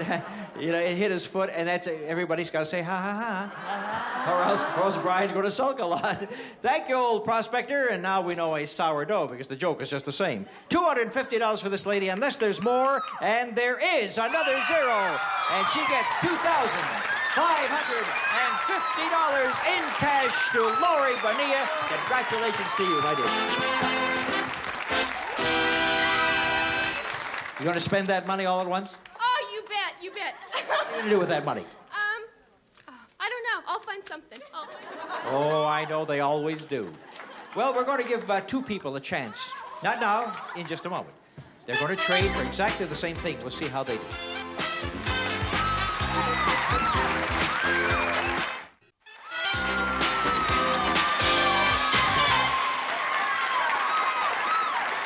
How are you? Run into Tarzan lately? All right. Now, I said I'm going to go to two people, and that clown right over there is going to be one of them. And this clown is going to be the other one. No, I'm just kidding about this guy. This guy's a backpacker, and I've done an awful lot of backpacking through Ireland, I would say, with the old shillelagh cane here. Dan Hull and Bonnie McEwen. Hi. All right, as I said, two people come right a little close together, are going to have the same opportunity to make the same deal here. And I took a lady and a gentleman to see if they would both think the same way. For example, I have a packet of money for each of you. And there's a $50 bill on one side, a 50 on the other, and more bills in between. Could be hundreds, could be ones. Whatever it is, you will make separate decisions, but let's see how you operate. You can have the money, or you can have the box on the display floor. I'll take the money. She wants to take the money. The man? I'll take the money, too. You see, men usually do take money. The men usually do take money. It's the woman who usually gambles, but neither one of you wanted, and I would duplicate what's back there in the box, but you don't want what's in the box, right? So what was behind the box, Karen, that these two might have had, and both of them turned it down, and we had not one, but three different kitchen appliances. Quasar combines the convenience and speed of microwave cooking with the practicality of over-the-range installation, featuring Instamatic cooking and electronic controls. It retails for $569.95. And for your comfort, Bionair's ultrasonic humidifier silent sound vibrations create fine mist, restore moisture, reduce static electricity from Bionair. And to make cleanup easier, KitchenAid's Superba portable dishwasher converts to a built-in when remodeling or building. It sells for $779.95. So this deal is worth $1,499.90. I had the same deal for you as I did for you, Dan, and both of you turned it down, but you both have a packet of money with $100 plus, right? One more chance to see how you'll do. Curtain number 3 is available right now to each of you if you want to trade away your money. Bonnie, what would you like to do? I'll keep the money. Bonnie's going to keep her share of the money. Take the money. And Dan's going to keep the money. What was behind curtain number 3 this time? And behind curtain number 3 this time, there are all kinds of baby buggies. A fleet of baby buggies, 4 of them all together. And you didn't go for it, and I guess they're kind of cute. If you got quadruplets, they're cute. But if you, huh? I got a 4-month-old baby. Oh, you could have used one of them. It's not too late. You want to buy one? No. You still want the money. All right, I'm telling you, you have a packet of money, and I have the duplicate pack of money in here for you. And when you open it up, you'll find that each of you owns, besides the $50 on both sides, $100 bills on the inside. So you got $100, $200, $300, $400, $500, $600, and $50. $650 bucks each. $650 for you. You made a very good deal, Bonnie and Dan. Let me see how it's going so far. $1,300 over here and $2,550 over there. We're really giving it away. And in my next deal, I can have something worth almost $12.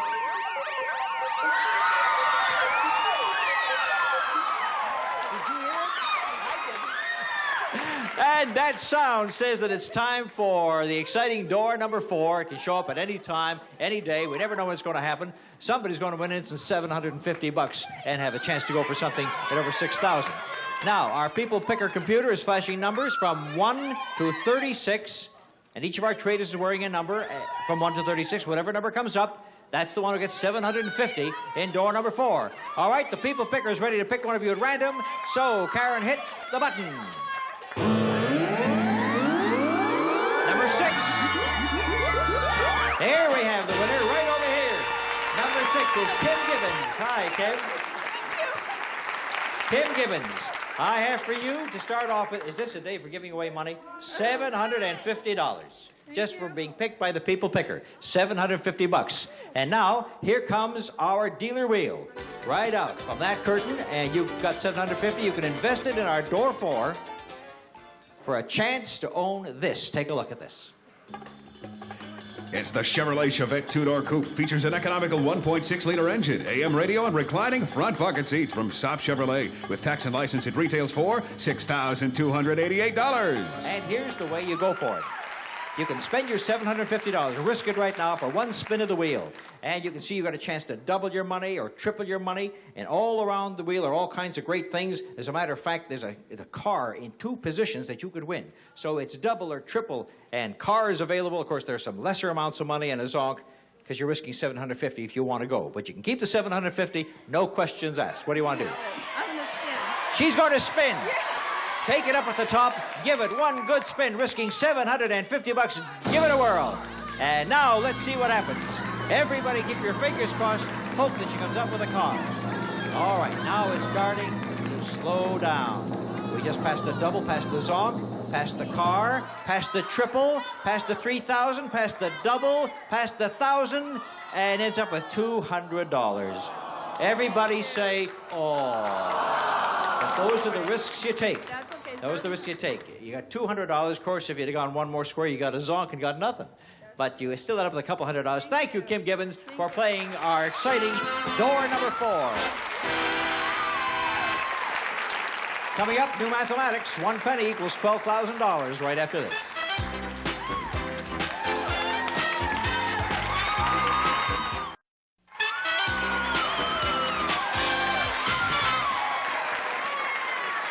Firemen. Firemen. You go together? All right. I'll tell you what I'm going to do with you. I'm going to give you guys $5. That's all, just $5. But we're going to play our marvelous drawing account deal where we give the $5, you price some items, and if there's anything left of your $5 after we subtract the difference of the prices, then this is what you could buy with it behind curtain number 1.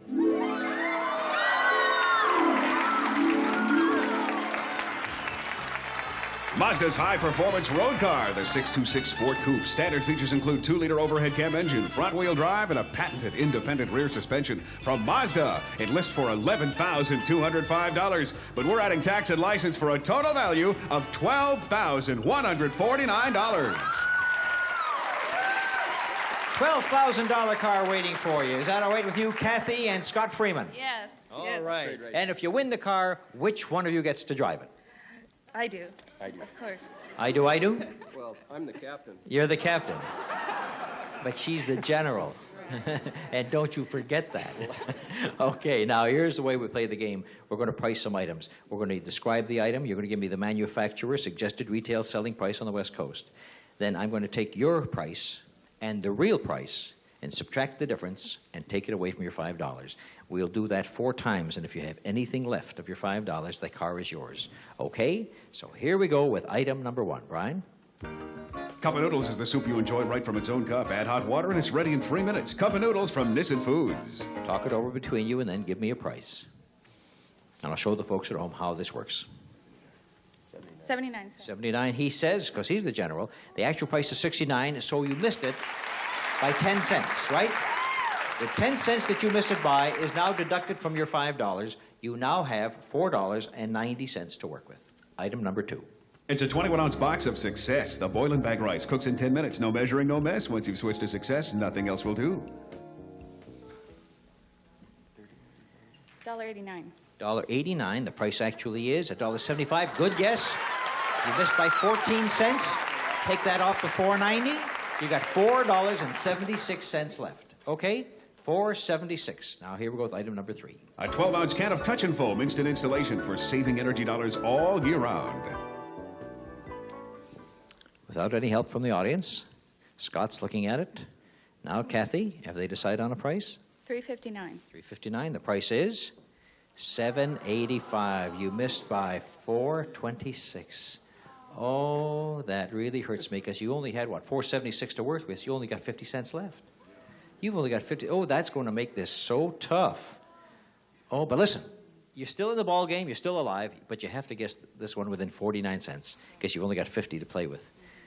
So maybe miracles can happen. Not miracles, good pricing. Let's listen to the description. A pen and pencil set with a Futura space pen. The pen used on manned space flights. Writes when ordinary pens won't. Futura space pen by Fisher. I like that set. Writes nicely. Next time I go into space, I'm going to use it. Okay, Scott, what do you say? He's been doing all the talking, Kathy. May as well do it again. This is the way. This is where you got to go for it now.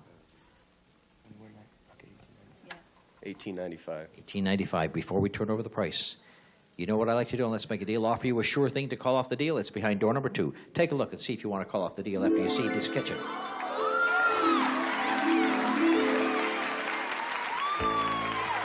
From Gibson, kitchen appliances featuring a frost-clear refrigerator freezer with adjustable cantilever shelves, twin glide-out crispers, and a total energy-saving system. A portable dishwasher with 3 levels of washing action and energy saver switch. And an electric range with self-cleaning oven, black glass oven door, digital clock, smokeless broiler pan, and grill. All from Gibson, one of the white consolidated industries. This kitchen retails for $1,789.85. He's giving me the money back so fast, Scott and Kathy Freeman couldn't wait because they only had a 50-cent, leeway, 49 cents actually. They take the $1,789 sure thing, and who can blame you? However, if you don't want to see it, well, then you close your eyes and we'll show the rest of the world. You said it was $18.95. The price actually was $25. It's a good thing you sold out for the sure thing, and all of that is yours, $1,789 for the Freemans. Hey, Scott, are you a fireman? Are you a real captain? No. Someday, huh? All right. So congratulations to our fireman and his bride.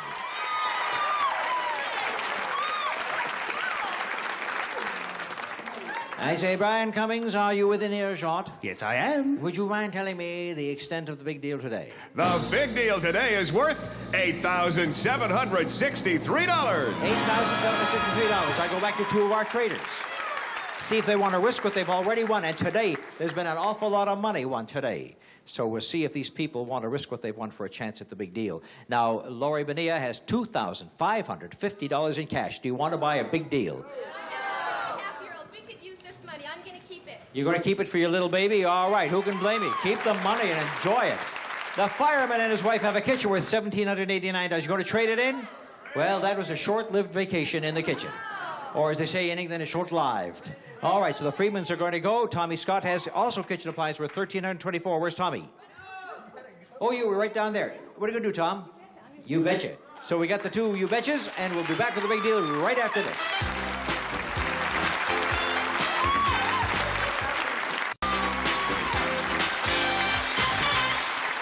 The value of the big deal today is $8,763, and it could be behind door number 1. And door number 1, I'll just show you a little peek to pique your curiosity, and it's carpeting. 25 square yards of Galaxy's beautiful Riva carpeting, carved Saxony construction featuring durable nylon and 16 soft multicolorations. Affordable elegance from Galaxy. It's valued at $499.75. Well, whoever chooses that door will get the $500 worth of carpeting and what's behind it, but there's also door number 2. And door number 3. And the fireman and his lovely wife have first choice. 3. They want door number 3, and Tommy wants 2. Door number 2, and we're going to show you what's behind door number 2 for Tommy. Traded in a lot of kitchen appliances and gets yourself some golfing outfit and exercise equipment. It's a real athletic deal with tennis rackets and all. For your home gym, the Total Gym Exercise System by Westband. More than 70 exercises can be performed at your own level on the Total Gym. Exercise at home, stay in shape, and have fun. It retails for $595. And to improve your golf game, from Pinseeker, first in lightweight metal woods, a set of Olympian very light P356 woods with matching irons and professional staff bag from Pinseeker. They're valued at $1,021. Plus, his and hers Wimbledon tennis rackets, dynamically weighted for more power, greater head speed, and better control. Made from a special blend of boron and graphite from Wimbledon. The 2 rackets are worth $400. And you'll look as sharp as you feel with this wardrobe of sportswear from Nike. A wide assortment of athletic apparel, including warm-up suits, leisure wear, and shoes. Designed for comfort and fashion to accommodate all your sporting needs from Nike. They retail for $300. And this fitness deal is worth a neat $2,316. You'll get into the peak of condition. Okay, dear, thank you. And you took door number 3. 3 is the one we're going to see right now for the Freemans. Behind door number 3, it looks like some luggage, some watches, and maybe more. From Ventura, lightweight performance luggage with surprising capacity, ease, and speed in exceptionally strong nylon from Ventura. The 4 pieces of luggage sell for $515. And you'll be on time wherever you go with these beautiful watches. Helbros quartz watches, hers with 14 genuine diamond chips and his with 22, featuring a unique textured dial design carried over to the one-piece case and bracelet from Helbros. They're valued at $700. And you'll be using that new luggage sooner than you think because you're going to Mexico. A coach flight for 2 to the Jet Set Resort on the Yucatan Peninsula, Cancun. Listen to mariachi bands, visit Mayan ruins, and relax for a week on the white sandy beaches at the Cancun Sheraton, the newest sunspot in the Caribbean. This magnificent hotel offers golf, tennis, water sports, and fine dining from the Cancun Sheraton. And this Mexican holiday deal is worth $3,549. But there's still more, right, Monty? Here's a $500 bill. Spend it any way you want. The whole vacation is worth $4,029. Congratulations, Scott. Congratulations, Kathy. Have yourself a wonderful vacation. Oh, you want to know what the big deal was? It was behind the carpeting. Show them what was back there. Oh, no. Oh, no. Again, there was a second chance for a car today. But what kind was it, Brian? Mazda's GLC Custom L hatchback, offering a beautiful balance of luxury and economy. Velour seats and 5-speed overdrive among the many standard features from Mazda. It retails for $7,615, and we added tax and license to make this big deal worth $8,763. Nobody got that car, but they sure cleaned us out of a lot of money here today. All kinds of money, cash, trips, and whatnot on Let's Make a Deal. And now, while we still have a few moments remaining, let me offer some things to the lady in the corner, Sandra Smith. Have you got a Social Security card with you? You don't. Sit down. Do you have a Social Security card with you?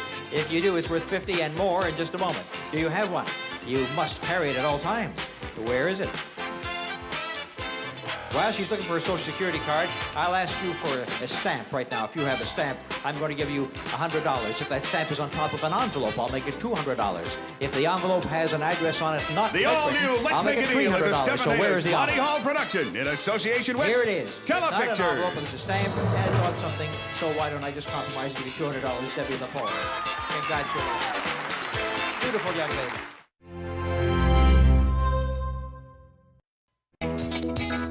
From Hollywood, the game of puzzles and prizes, Concentration. And now, here's the star of Concentration, Jack Clark.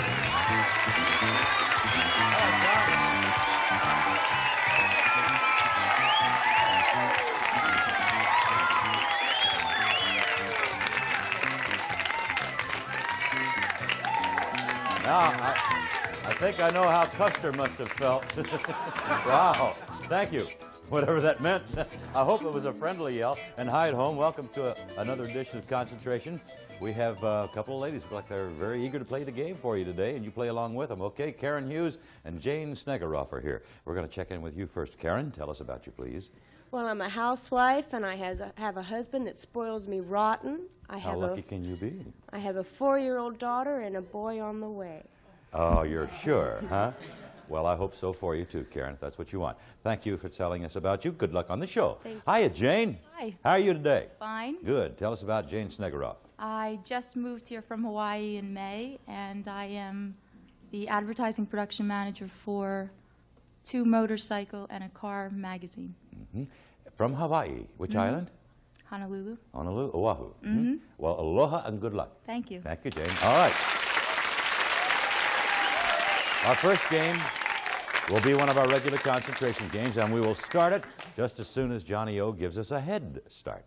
Right now, Jack, behind number 15 is a dining room. A Broyhill distinctive 8-piece dining room suite accented by engraved burl overlays on the china door motif. Lighted china features metal grills and glass shelves furnished by Broyhill. Behind number 27, motor oil. From Quaker State, the people who can help your car last. A 3-year supply of premium quality Quaker State Deluxe motor oil. Behind number 2, cough drops. Throat aids by F&F for minor sore throat pain due to colds. Throat aids by F&F Labs. And behind number 25, a second honeymoon, a week's stay for two at the Hotel Fremont, including gourmet food and excitement in downtown Las Vegas, furnished by the Hotel Fremont. And Jack, those are the 4 head starts. Thank you, John. All right, Karen, all set? Let's go. Number 7, 7, 23. 23. Cough drops. Let's start. Jane. Number 2, Number 2. 23. 23. Head start. Cough drops. There they go. That's the first prize in this game. Here come the first 2 parts of our puzzle. Number 4, 4 this time.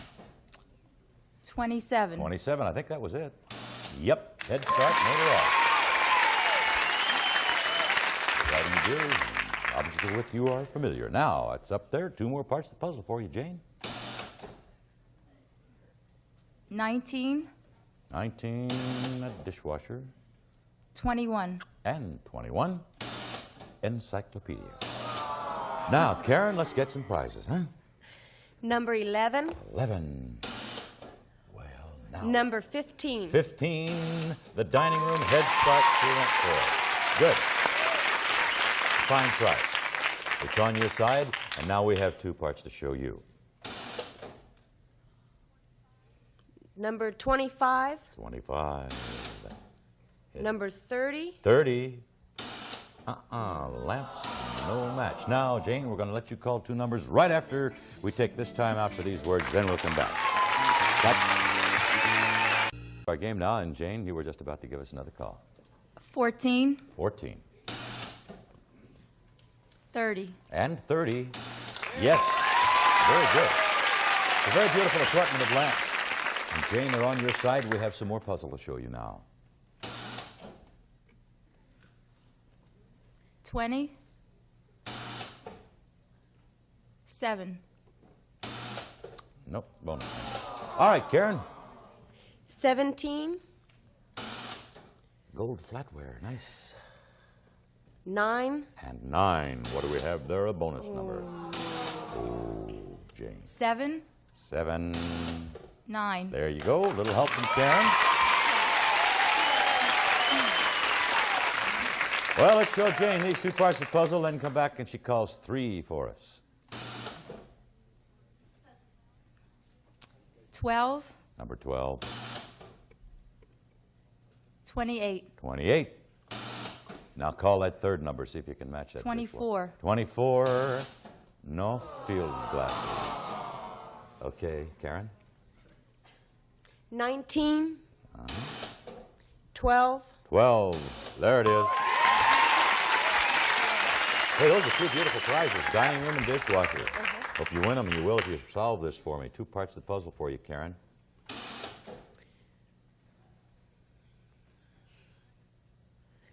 Number 16. 16 for Karen. 10. 10.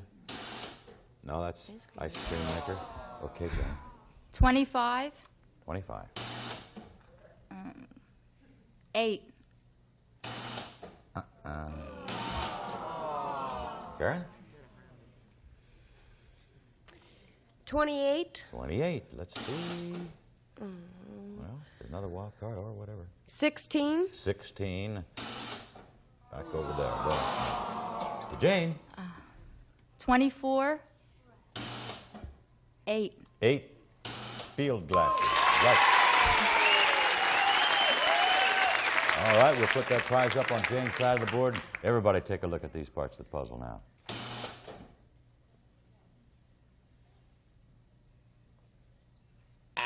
Another call, Jane. 22. 22. What had we there? Where was it? 20. 20? No, that wasn't it. You remember, Karen? 10. 22. There you go. Ice cream maker.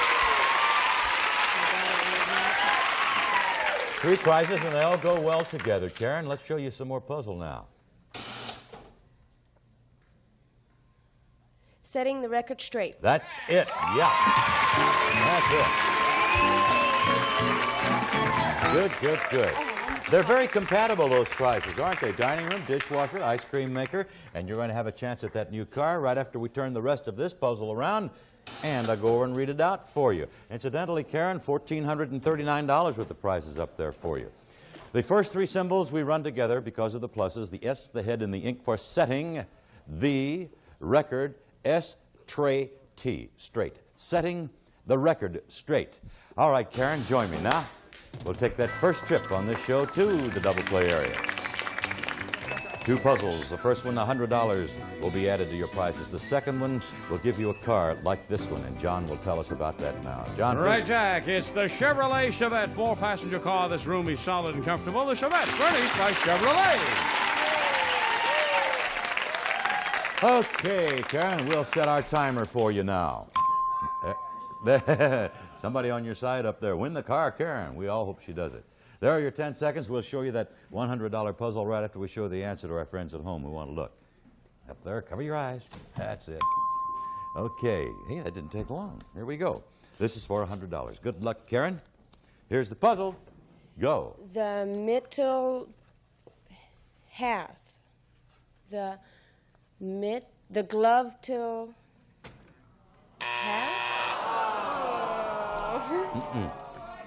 Then, when that's outlined, you say it. H's. What is it? The little H's. The middle. The middle. Middle yeah. H's. That's it. The middle H's. The Middle Ages. The Middle Ages. Oh, sorry. Yeah, right.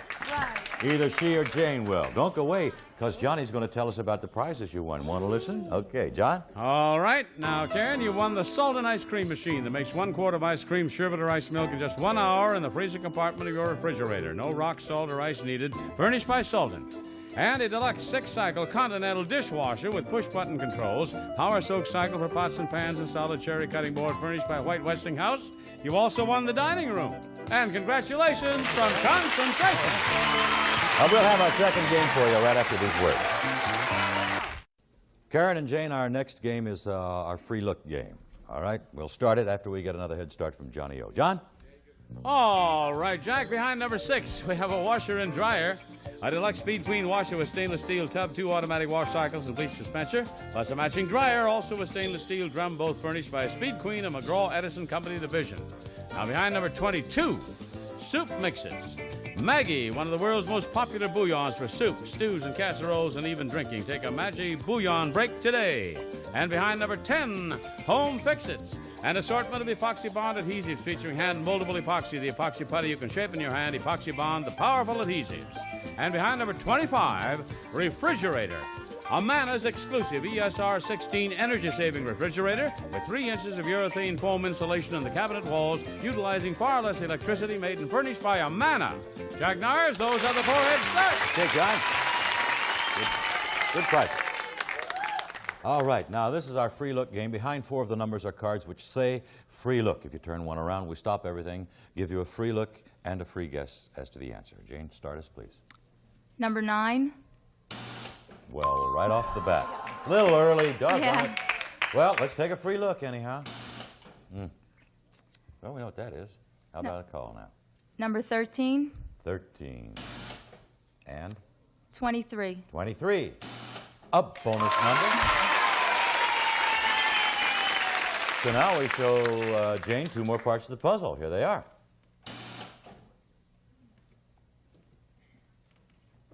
19. 19. 28. 28. And you have another number to call. Bonus. 22. 22. What's there? Soup mixes. Let's start. Well, now we'll go over to Karen for her first call this time. Number 2. 2. And another free look. Let's take that free look. Number 15. 15. Hey. Number 28. 28. Yes. Good. Now the first prize is up there. It's on Karen's side. Some more puzzle coming up now. Number 26. 26. A cleaning system. Number 12. And 12. Another free look. How about that? Let's turn it around. Free look, free guess if you want. Number 25. What's there?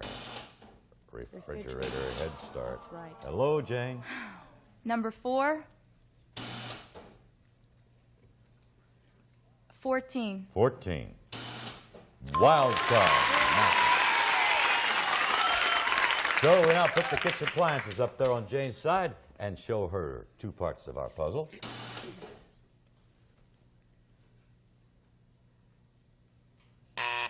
Another call. 30. All right, 30. A radio citizens band combination. 6. 6. Washer and dryer.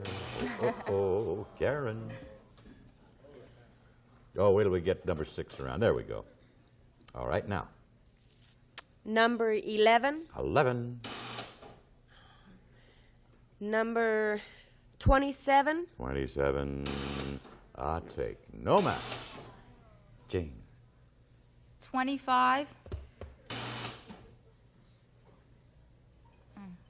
6. 6. No. Nope. Karen. Number 7. 27. 27. There's the match. So we put the kitchen appliances, the only prize up there on Jane's side, over on Karen's side now, and show her 2 more parts of our puzzle. 30. 30 in the corner. We saw that? That was the one we saw, by the way. 5. 5. Let's take a look at the other corner. It's a bonus number. And now, Jane. 16. 6. 6. There you go. Washer and dryer. Good. It's okay if she takes it then, huh? Well, she'll take it if she solves this puzzle. Here are 2 parts for you, Jane.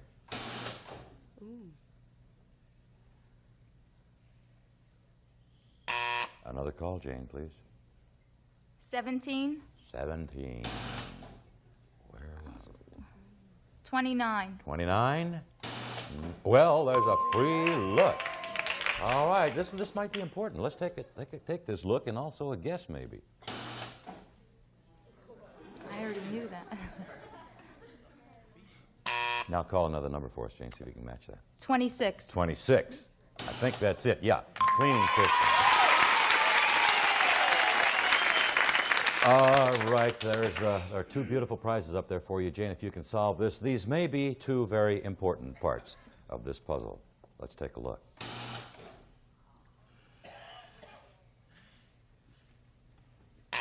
Another call from you now, Jane.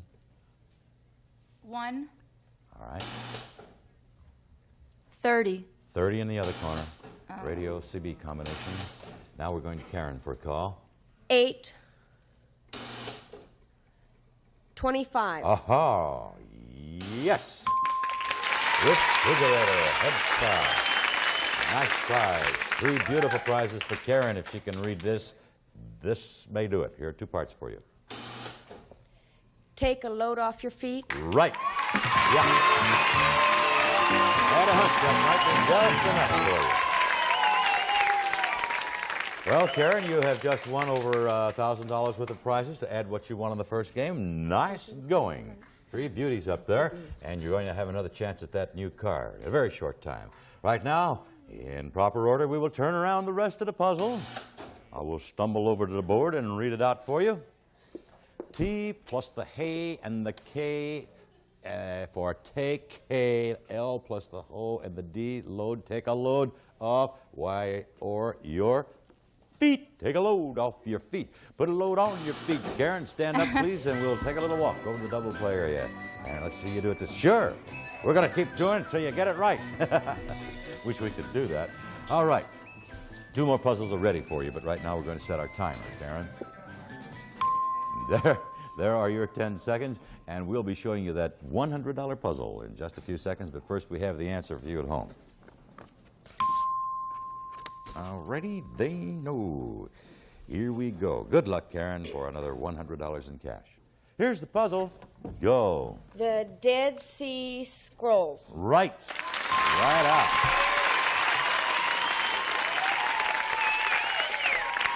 Very good. Only 3 seconds consumed. The Dead Sea Rolls. The Dead Sea Scrolls. Well, you got a good crack at it this time. 7 seconds are left on that clock. You scared? Don't be afraid. Let's show the folks at home first the answer to the puzzle she's trying for. All right. Show them, Karen. Ready? For that new card. Good luck. Here's the puzzle. Go. Jaws, start, egg. Jaws eggs ring. starred. The picture Jaws starred. What? Egg rate, white shark. Yes. Jaws Great white shark. starred a great white shark. Well, Locke did it again. Those animals are very happy on the ark, aren't they? Okay. Let's listen now to Johnny tell us about the prizes you won this time. Okay, John? Right, Jack. Karen, you won a luggage for easier traveling. Skyway's great new idea. Outdoor twist luggage on wheels. Pull, don't carry your luggage on wheels. And Hamilton Beach's versatile homemaker collection. Bacon or toaster, no scorch iron blender featuring the crock washer with carefree automatic high-low heat shift furnished by Hamilton Beach. You won the refrigerator and $100. Congratulations from Concentration. Thanks, John. We'll take a little time out, then we'll come back with more Concentration. When we don't have quite enough time to start our money game, we bring our players back to our double play area and give them a chance to win another $50 apiece. And you know how it goes. We show them just one puzzle. They have the full 10 seconds in which to solve that puzzle for the 50. We play it as though it were game number 3. That's why you're here first, Karen. Now let's set our timer for you. There are the 10 seconds, and before we show you the puzzle, the answer for you at home, if you care to look. Otherwise, play along. These are usually kind of easy, kind of fun. All right. Here we go for another $50 for you, Karen. Good luck. Here's the puzzle. Go. Coney Island. That is it. In about the time it takes to say it, she got it. 2 seconds. The cone is outlined, and the knee. Coney, the aisle of the theater, and the hand of the clock for island. All right, we'll close it up and ask you to trade places, please. And our young lady who's just joined us here from Oahu. Going to try to win $50 now. Be nice. Jane? All right, Jane, we'll set our timer for you now. There are your 10. And for you at home, here's the answer she's trying for to win $50. Now, you know, it doesn't hurt to sound everything out loud. Make the answer pop into your head. Jane, good luck for $50. Here's the puzzle. Go. Meg.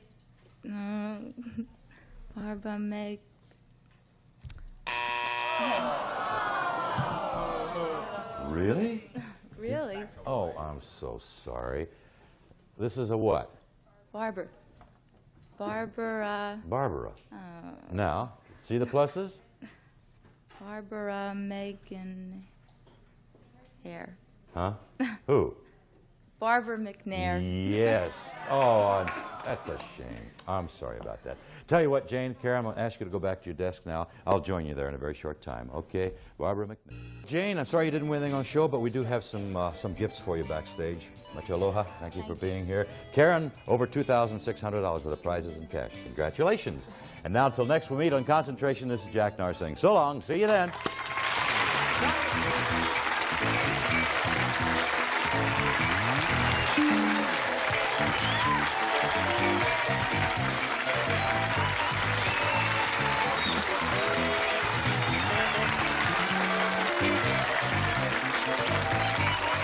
This is Johnny Olson speaking for Concentration, a Mark Goodson, Bill Todman production.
Thank you very much indeed. Welcome to another edition of Bullseye. Well, the nights are drawing in now.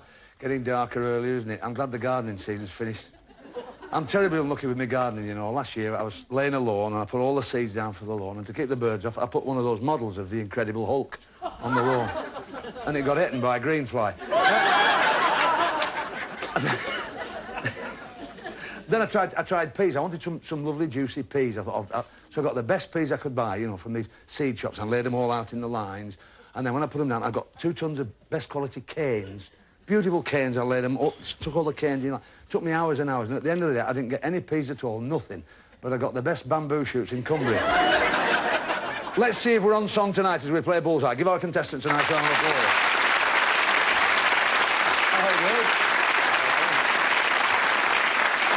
Welcome to the show, lads. Well, you've made you nice and welcome tonight, haven't they? Super audience tonight. Made you really welcome. Now, Bill, sport, football.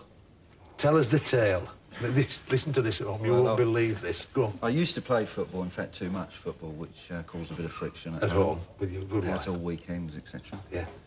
And I came home. I got up in the morning. Yeah. Asked my wife where my football kit was, and she said it's downstairs as usual, laid out. And thought nothing of it. Walked downstairs, and when I opened the door, I found my football kit cut into 1,000 pieces and my boots torn in half. Really? Was it all over the last all the bits? Gracious me. Have you any family? Yes, 2 daughters. Just the 2? Well, I suppose when she'd seen what you'd done with your football kit with the cities, you thought you'd better stop at 2, did you? Alan, you had a fascinating job, actually, didn't you, Alan? Tell us a little bit about what you did. Well, I worked for the Electricity Generating Board, and my job was to buy fuel for the nuclear power stations. Really? Buying uranium? Mostly uranium, yes. Where did you buy that from, Alan? Oh, uranium occurs in a lot of interesting places around the world, in Canada, United States, Africa, Australia. Wish we could talk a bit more about that job, because that must have been interesting. Have a good night with us. Off you go. We'll see you in a minute. Round of applause. Hi, Rich. Now then. Rich Ball. That's Rich. Yep. Richard Ball. That's a singular name, isn't it? You married? Yes, married. Yeah. And your wife's? Heather. Wife's Heather. I bet she grows wild, doesn't she? Sometimes, yeah. But she really... But don't behave yourself. If you don't... Oh, really? Is it? You're from Bristol, lovely part of the world, yeah. Bristol, isn't it? Have you any family, Rich? Yeah, I've got 2 boys. 2 boys? Greg, who's 8, and Luke, who's 7. They watch the programme, I bet, don't they? Yeah. They're big fans at that age, aren't they? Most of the youngsters. Yeah, we're delighted. Steve Wright. That's a famous name, isn't it? Just a bit, yeah. Steve Wright, yeah. He's on Radio 1, of course, super disc jockey, isn't he? He knocks the show terribly on. Do you ever hear him? No, but he doesn't half destroy us on there. He says, why is Bullseye in the top 10? Why is Bullseye...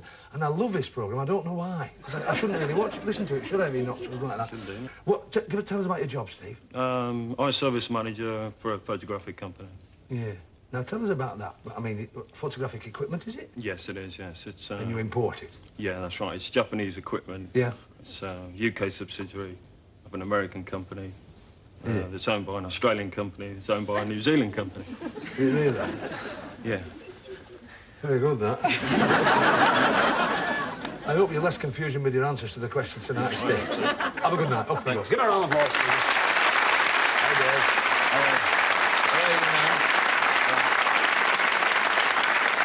Now, then we've got Dave Moss, and you were... Moss? Dave Moss? Yeah. I'd have thought you'd have borrowed a suit from your brothers tonight. Moss brought... Never mind. You've got music... Any music tastes? Oh, yeah, anything. You like all sorts of music. All sorts of music. You like the 60s stuff. Do you remember the 60s? Maybe a bit before your time, would it be that? Oh, yeah, well, before my time, yeah. Because with a name like Moss, you wouldn't like the Rolling Stones, would you? You wouldn't Yeah, them. right, yeah. Do you enjoy them? Rolling Stones, Gather No Moss. I'm not bothered with that. Anne, speak to me, young Anne. Yeah, where do you work? In a fish and chip shop. In a fish and chip shop. If you win the prize tonight, are you going to leave it open? Do you want it wrapped? Tell us, listen, tell us this lovely story about the chipping. Go on, smashing it. You'll love this. Go on. Well, we try and help everybody when they come in, especially the old people. Yeah. But one dear old lady, she came in and she said, can we warm a plate up for her? Yes, brought an empty plate. Yeah, so we did that for her, because she was an old dear. The following week, she came in with 3 because she got visitors.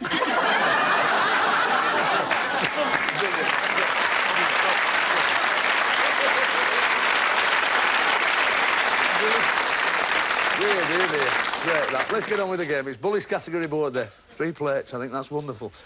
There they are, subjects to be hit by the dart players. If they do that, they can win money for their partners. Just remind you at home and our studio audience that if the dart player hits the bullseye, and usually it's only when they get in a bit of trouble, but if they do hit the bullseye, they can win £200. How about that? All right. Questions in the first round, £30 each, of course. Let's get on with it. Come on, Alan, choose a subject for Bill. I would like words, please, Jim. We'll try it for you. Words with like. Bill, words. £50. For another £30, Alan, can you finish this quotation? Fools rush in... where angels fear to tread. Absolutely right. Doesn't he look like Jack Douglas? Have you noticed? Anyway, you've got 80 quid, whoever you look like. Well done. Steve, for Rich. Can I have places, please, Jim? Yes. Come on, Richard. Places. Gone into faces. So here we go. No bonus there for you, Steve. But for £30, look at your monitors, all of you. Whose face is this? Eunice Stubbs. Eunice Stubbs is correct. £30. We move on. And for Dave. Spelling, please, Jim. Spelling with like, Dave. £50. For another £30, Anne, please spell sachet, as in a sachet of shampoo. S-A-C-H-E-T. I'll check it with Bully. S-A-C-H-E-T is absolutely right. Well done. Gives us the scores at the end of that round. Alan and Bill with £80, Steve and Rich with £30, Anne and Dave with £80. You're going well. Good.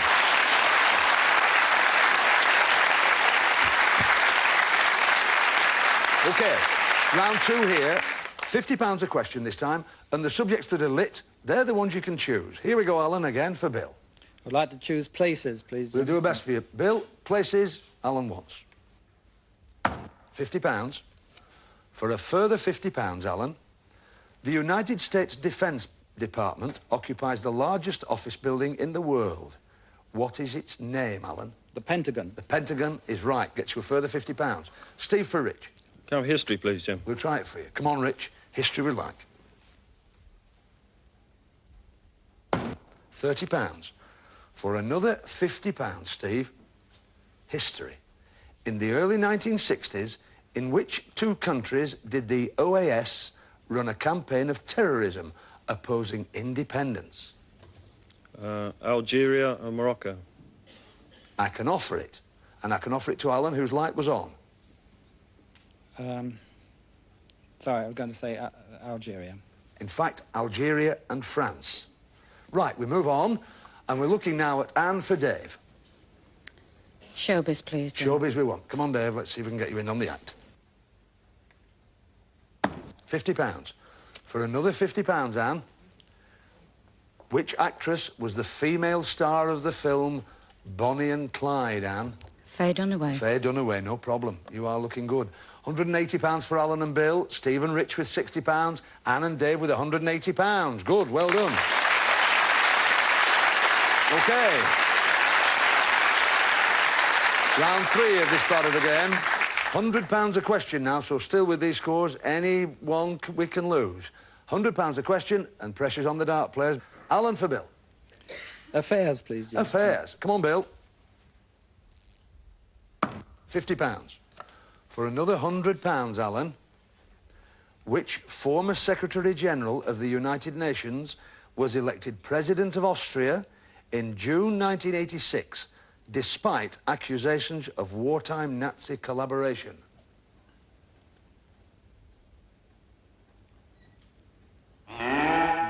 Steve. Kurt Waldheim. Kurt Waldheim puts you back in with a shout. You got £100 bonus there for that. Well played. Steve for Rich. Can I have Britain, please, Jim? You can, sir. Britain we'd like. £30. For another £100, Steve, which Transport Minister of the 1960s, Steve, brought in the first of the drinking and driving laws? Shh. There's a light on. No. And tell me for £100. Barbara Castle. Barbara Castle gets you £100. Well done. We move on. Anne for Dave. Books, please, Jim. Plenty of time, Dave. Books we'd like.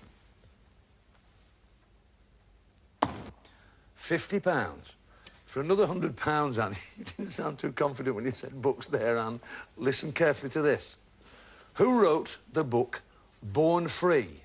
The story of Elsa, the lioness. I'm sorry, Jim. All right, thanks for saving us the time. Stevie? Joy Adamson. Joy Adamson gets you £100, which is incredible. That scrambled you through so well, with Alan and Bill, £230, Steve and Rich, £290, Anne and Dave with £330. We've got to say cheerio to Alan and Bill. In you come, boys. Well done. Incredible. Come on, Al. Incredible, Alan, that, isn't it? Incredible. Oh, they did well there, didn't they? 100, 200, that's £230. Well, it's a strong first round, wasn't it? They were all playing well there, weren't they? Take that, you can sort that out amongst yourselves afterwards. Have your bullies, take those each. Do watch the game to the end, because you know the way it goes. Thanks for playing the game with us tonight, both of you. You've been absolutely delightful. Well done. Off we go. Traditional match play dartboard. Here we ask the two remaining dart players to compete in 3 rounds of darts against each other to win for the partner a question, and the value of that question is the winning score. It's pounds for points. Up to that mark there, young Rich. Come and stand with me, little Dave. You're only little, aren't you, Dave? Yeah. For a builder. Right. OK, Rich? OK, off we go. First round. 20. 5. And 20, 45. All right, Dave? Comfortable, Dave. That's it. Treble 5. 20. And treble 20, 95. Hold on, Dave. Takes the first round. Good. Well done. Excellent. Good darts, that. £95 worth of question for you here, Anne. Listen to this. What are the 2 main ingredients of bubble and squeak? Cabbage and potato. He's right. Yeah. You nearly didn't know that, you naughty girl. You will be in trouble up there. So it's £290 playing 425. Back to Tony. OK, Rich. Second round.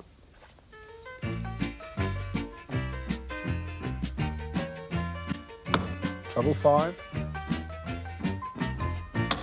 Treble 1. And treble 5. Unlucky. 33 scored. OK, Dave. 33 to beat.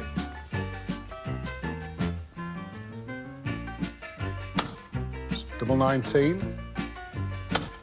7. And 3. Well, that's 48, which takes the second round. Right, Anne, this is worth £48 to you. Who is jazz singer Cleo Lane's musician husband? Johnny Dankworth. Johnny Dankworth is right. She married him for his sax appeal. Gives us £290 playing 473. Back to Tony. OK, Rich, the final round.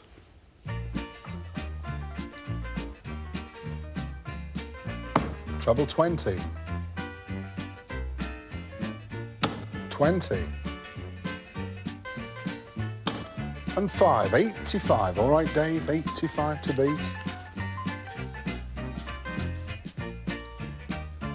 It's 1. Treble 20. And 16, that's 77, unlucky. So the final round to Rich. £85 worth of question for you, Steve, here. It's not enough to take you through, but it's still worth you getting it right. Work expands to fill the time available for completion. Whose law is that? Murphy's Law. No, it's not.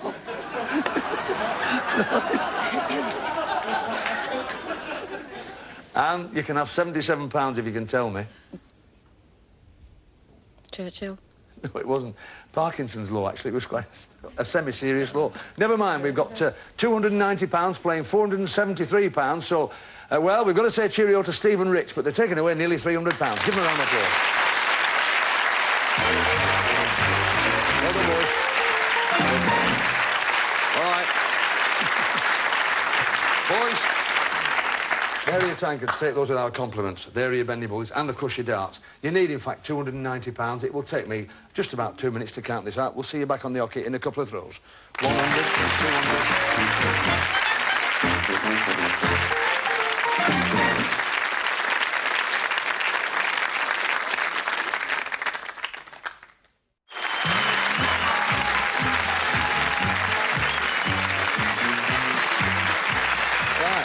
you're still in the chippy, that's good. All right.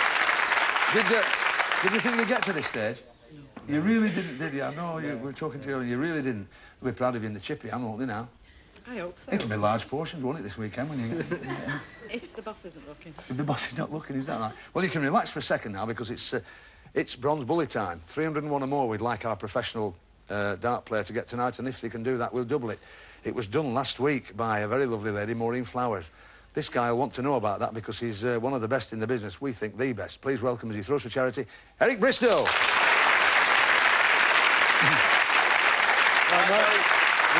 right, yeah. Lots to live up to, haven't we? Yes, Maureen, yeah. 310. She said I'll get no Sunday dinner if I beat it. OK, best of luck then, this time. 20. Treble 20. And 5, 85. Good second one. That's how Maureen started last week. 85, yeah. 20. Treble 5. Come on. And 20, 55. So 140 can still be done. 180 are coming in. That's right. 20. Treble 20. And 20, 100. 240. He's done you again. 140 would have done it anyway.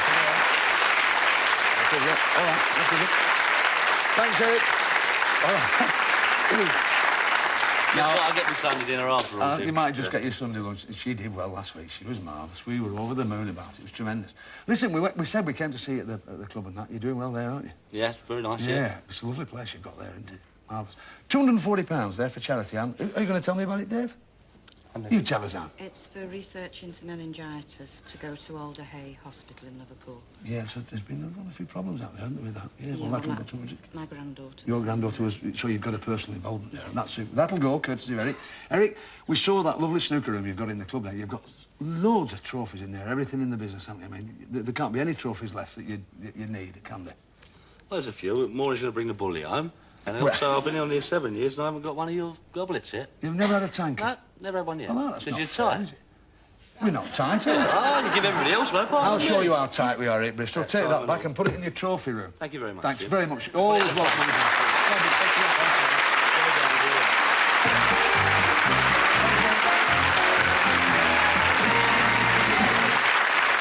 You hear what he said then? You hear what he said, didn't you? Go down, right? That's a professional telling you what to do there on that last board. Never mind, before that, we've got to look at Bully's prize board to see what he's got for you. In one! What a reception you'll get if you take home this 22-inch colour television. In two! Have fun with your phoning with this novelty telephone. In three! Something a good-looking woman wouldn't want to be without. It's a fantastic selection of home beauty equipment. In four! For kids who want to get it all together, it's a construction kit. In five! Come on, hey, get hep, get in the groove with £100 worth of record. In six! A prize to make your neighbours happy. It's your own set of garden tools. In seven! The centre of attraction, this attractive music centre. In eight! Blast away the grime with this high-pressure cleaner. Who sold us that? A high-pressure salesman. And Bully's special prize! You'll snap into action in a flash with this complete kit of photographic equipment. There you are. 9 great prizes there. Just relax, you all right now. This is the best bit. This is the best bit. 9 darts. The red sectors are the ones we're interested in. There are the prizes. Keep out of the black and in the red. Nothing in this game for 2 in a bed. When the light comes on, it means you've won it. Don't you put that light out. Here we go. First 3 for you, Dave. Stanley me, Anne. Listen to Tony. OK, Dave. First of the 9. Settle in. Best of luck. It's black. Black. Red, number 7. Fine. That's the music centre. It's good prize. OK, Anne. Let's say just take your time. Red, number 8. That's a high-pressure cleaner.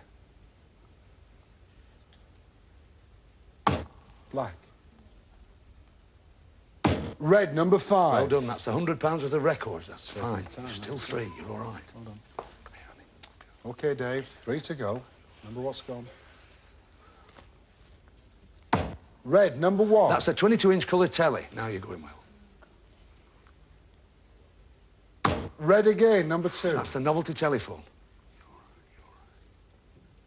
And black. You've done well.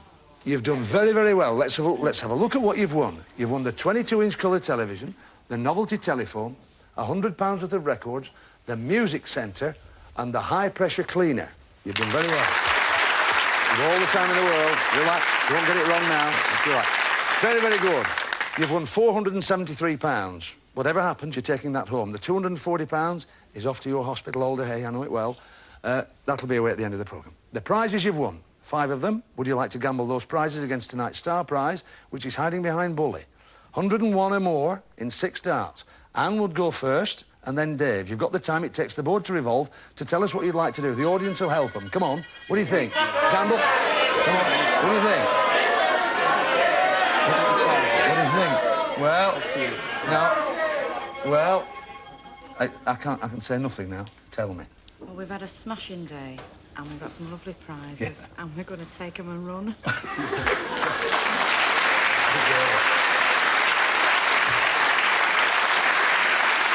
There we are. Look.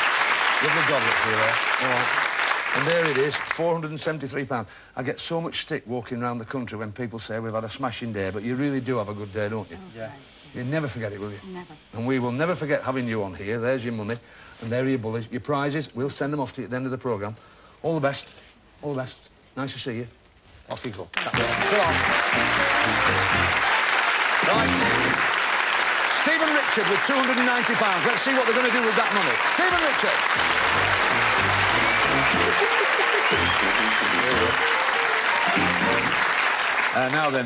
Now then, men. Decision time. You're holding on to that money there. £290. It's 145 apiece, really. Just to remind the viewers at home, isn't it? Is it worth having a stab at? 101 or more with 6 for tonight's star prize? Definitely. Yeah, if you win the prize, you get this back, of course. You won't forget to ask me for this, will you? No. No, they never do. All right. Non-dart player first. We do wish you all the best. Come on. Off you go. OK, Steve. 101 or more for tonight's star prize. Best of luck. 5. 5. And 20. 30. Which means, Rich, you need 71 or more for tonight's star prize.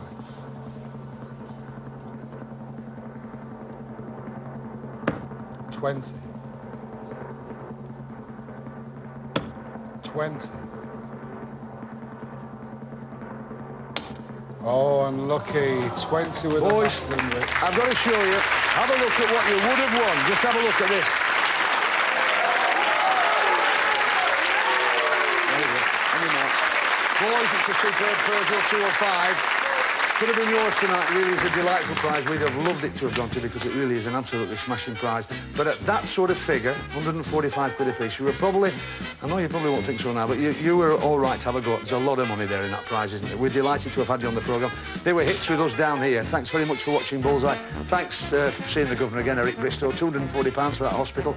We're delighted you've watched the programme. We've had a superb studio audience. We know they've enjoyed it. We hope you've enjoyed it at home.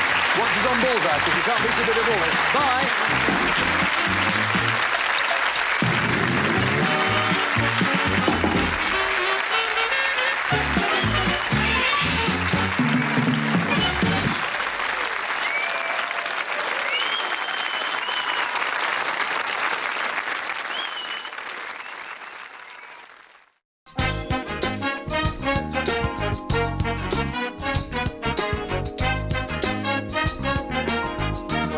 Thank you.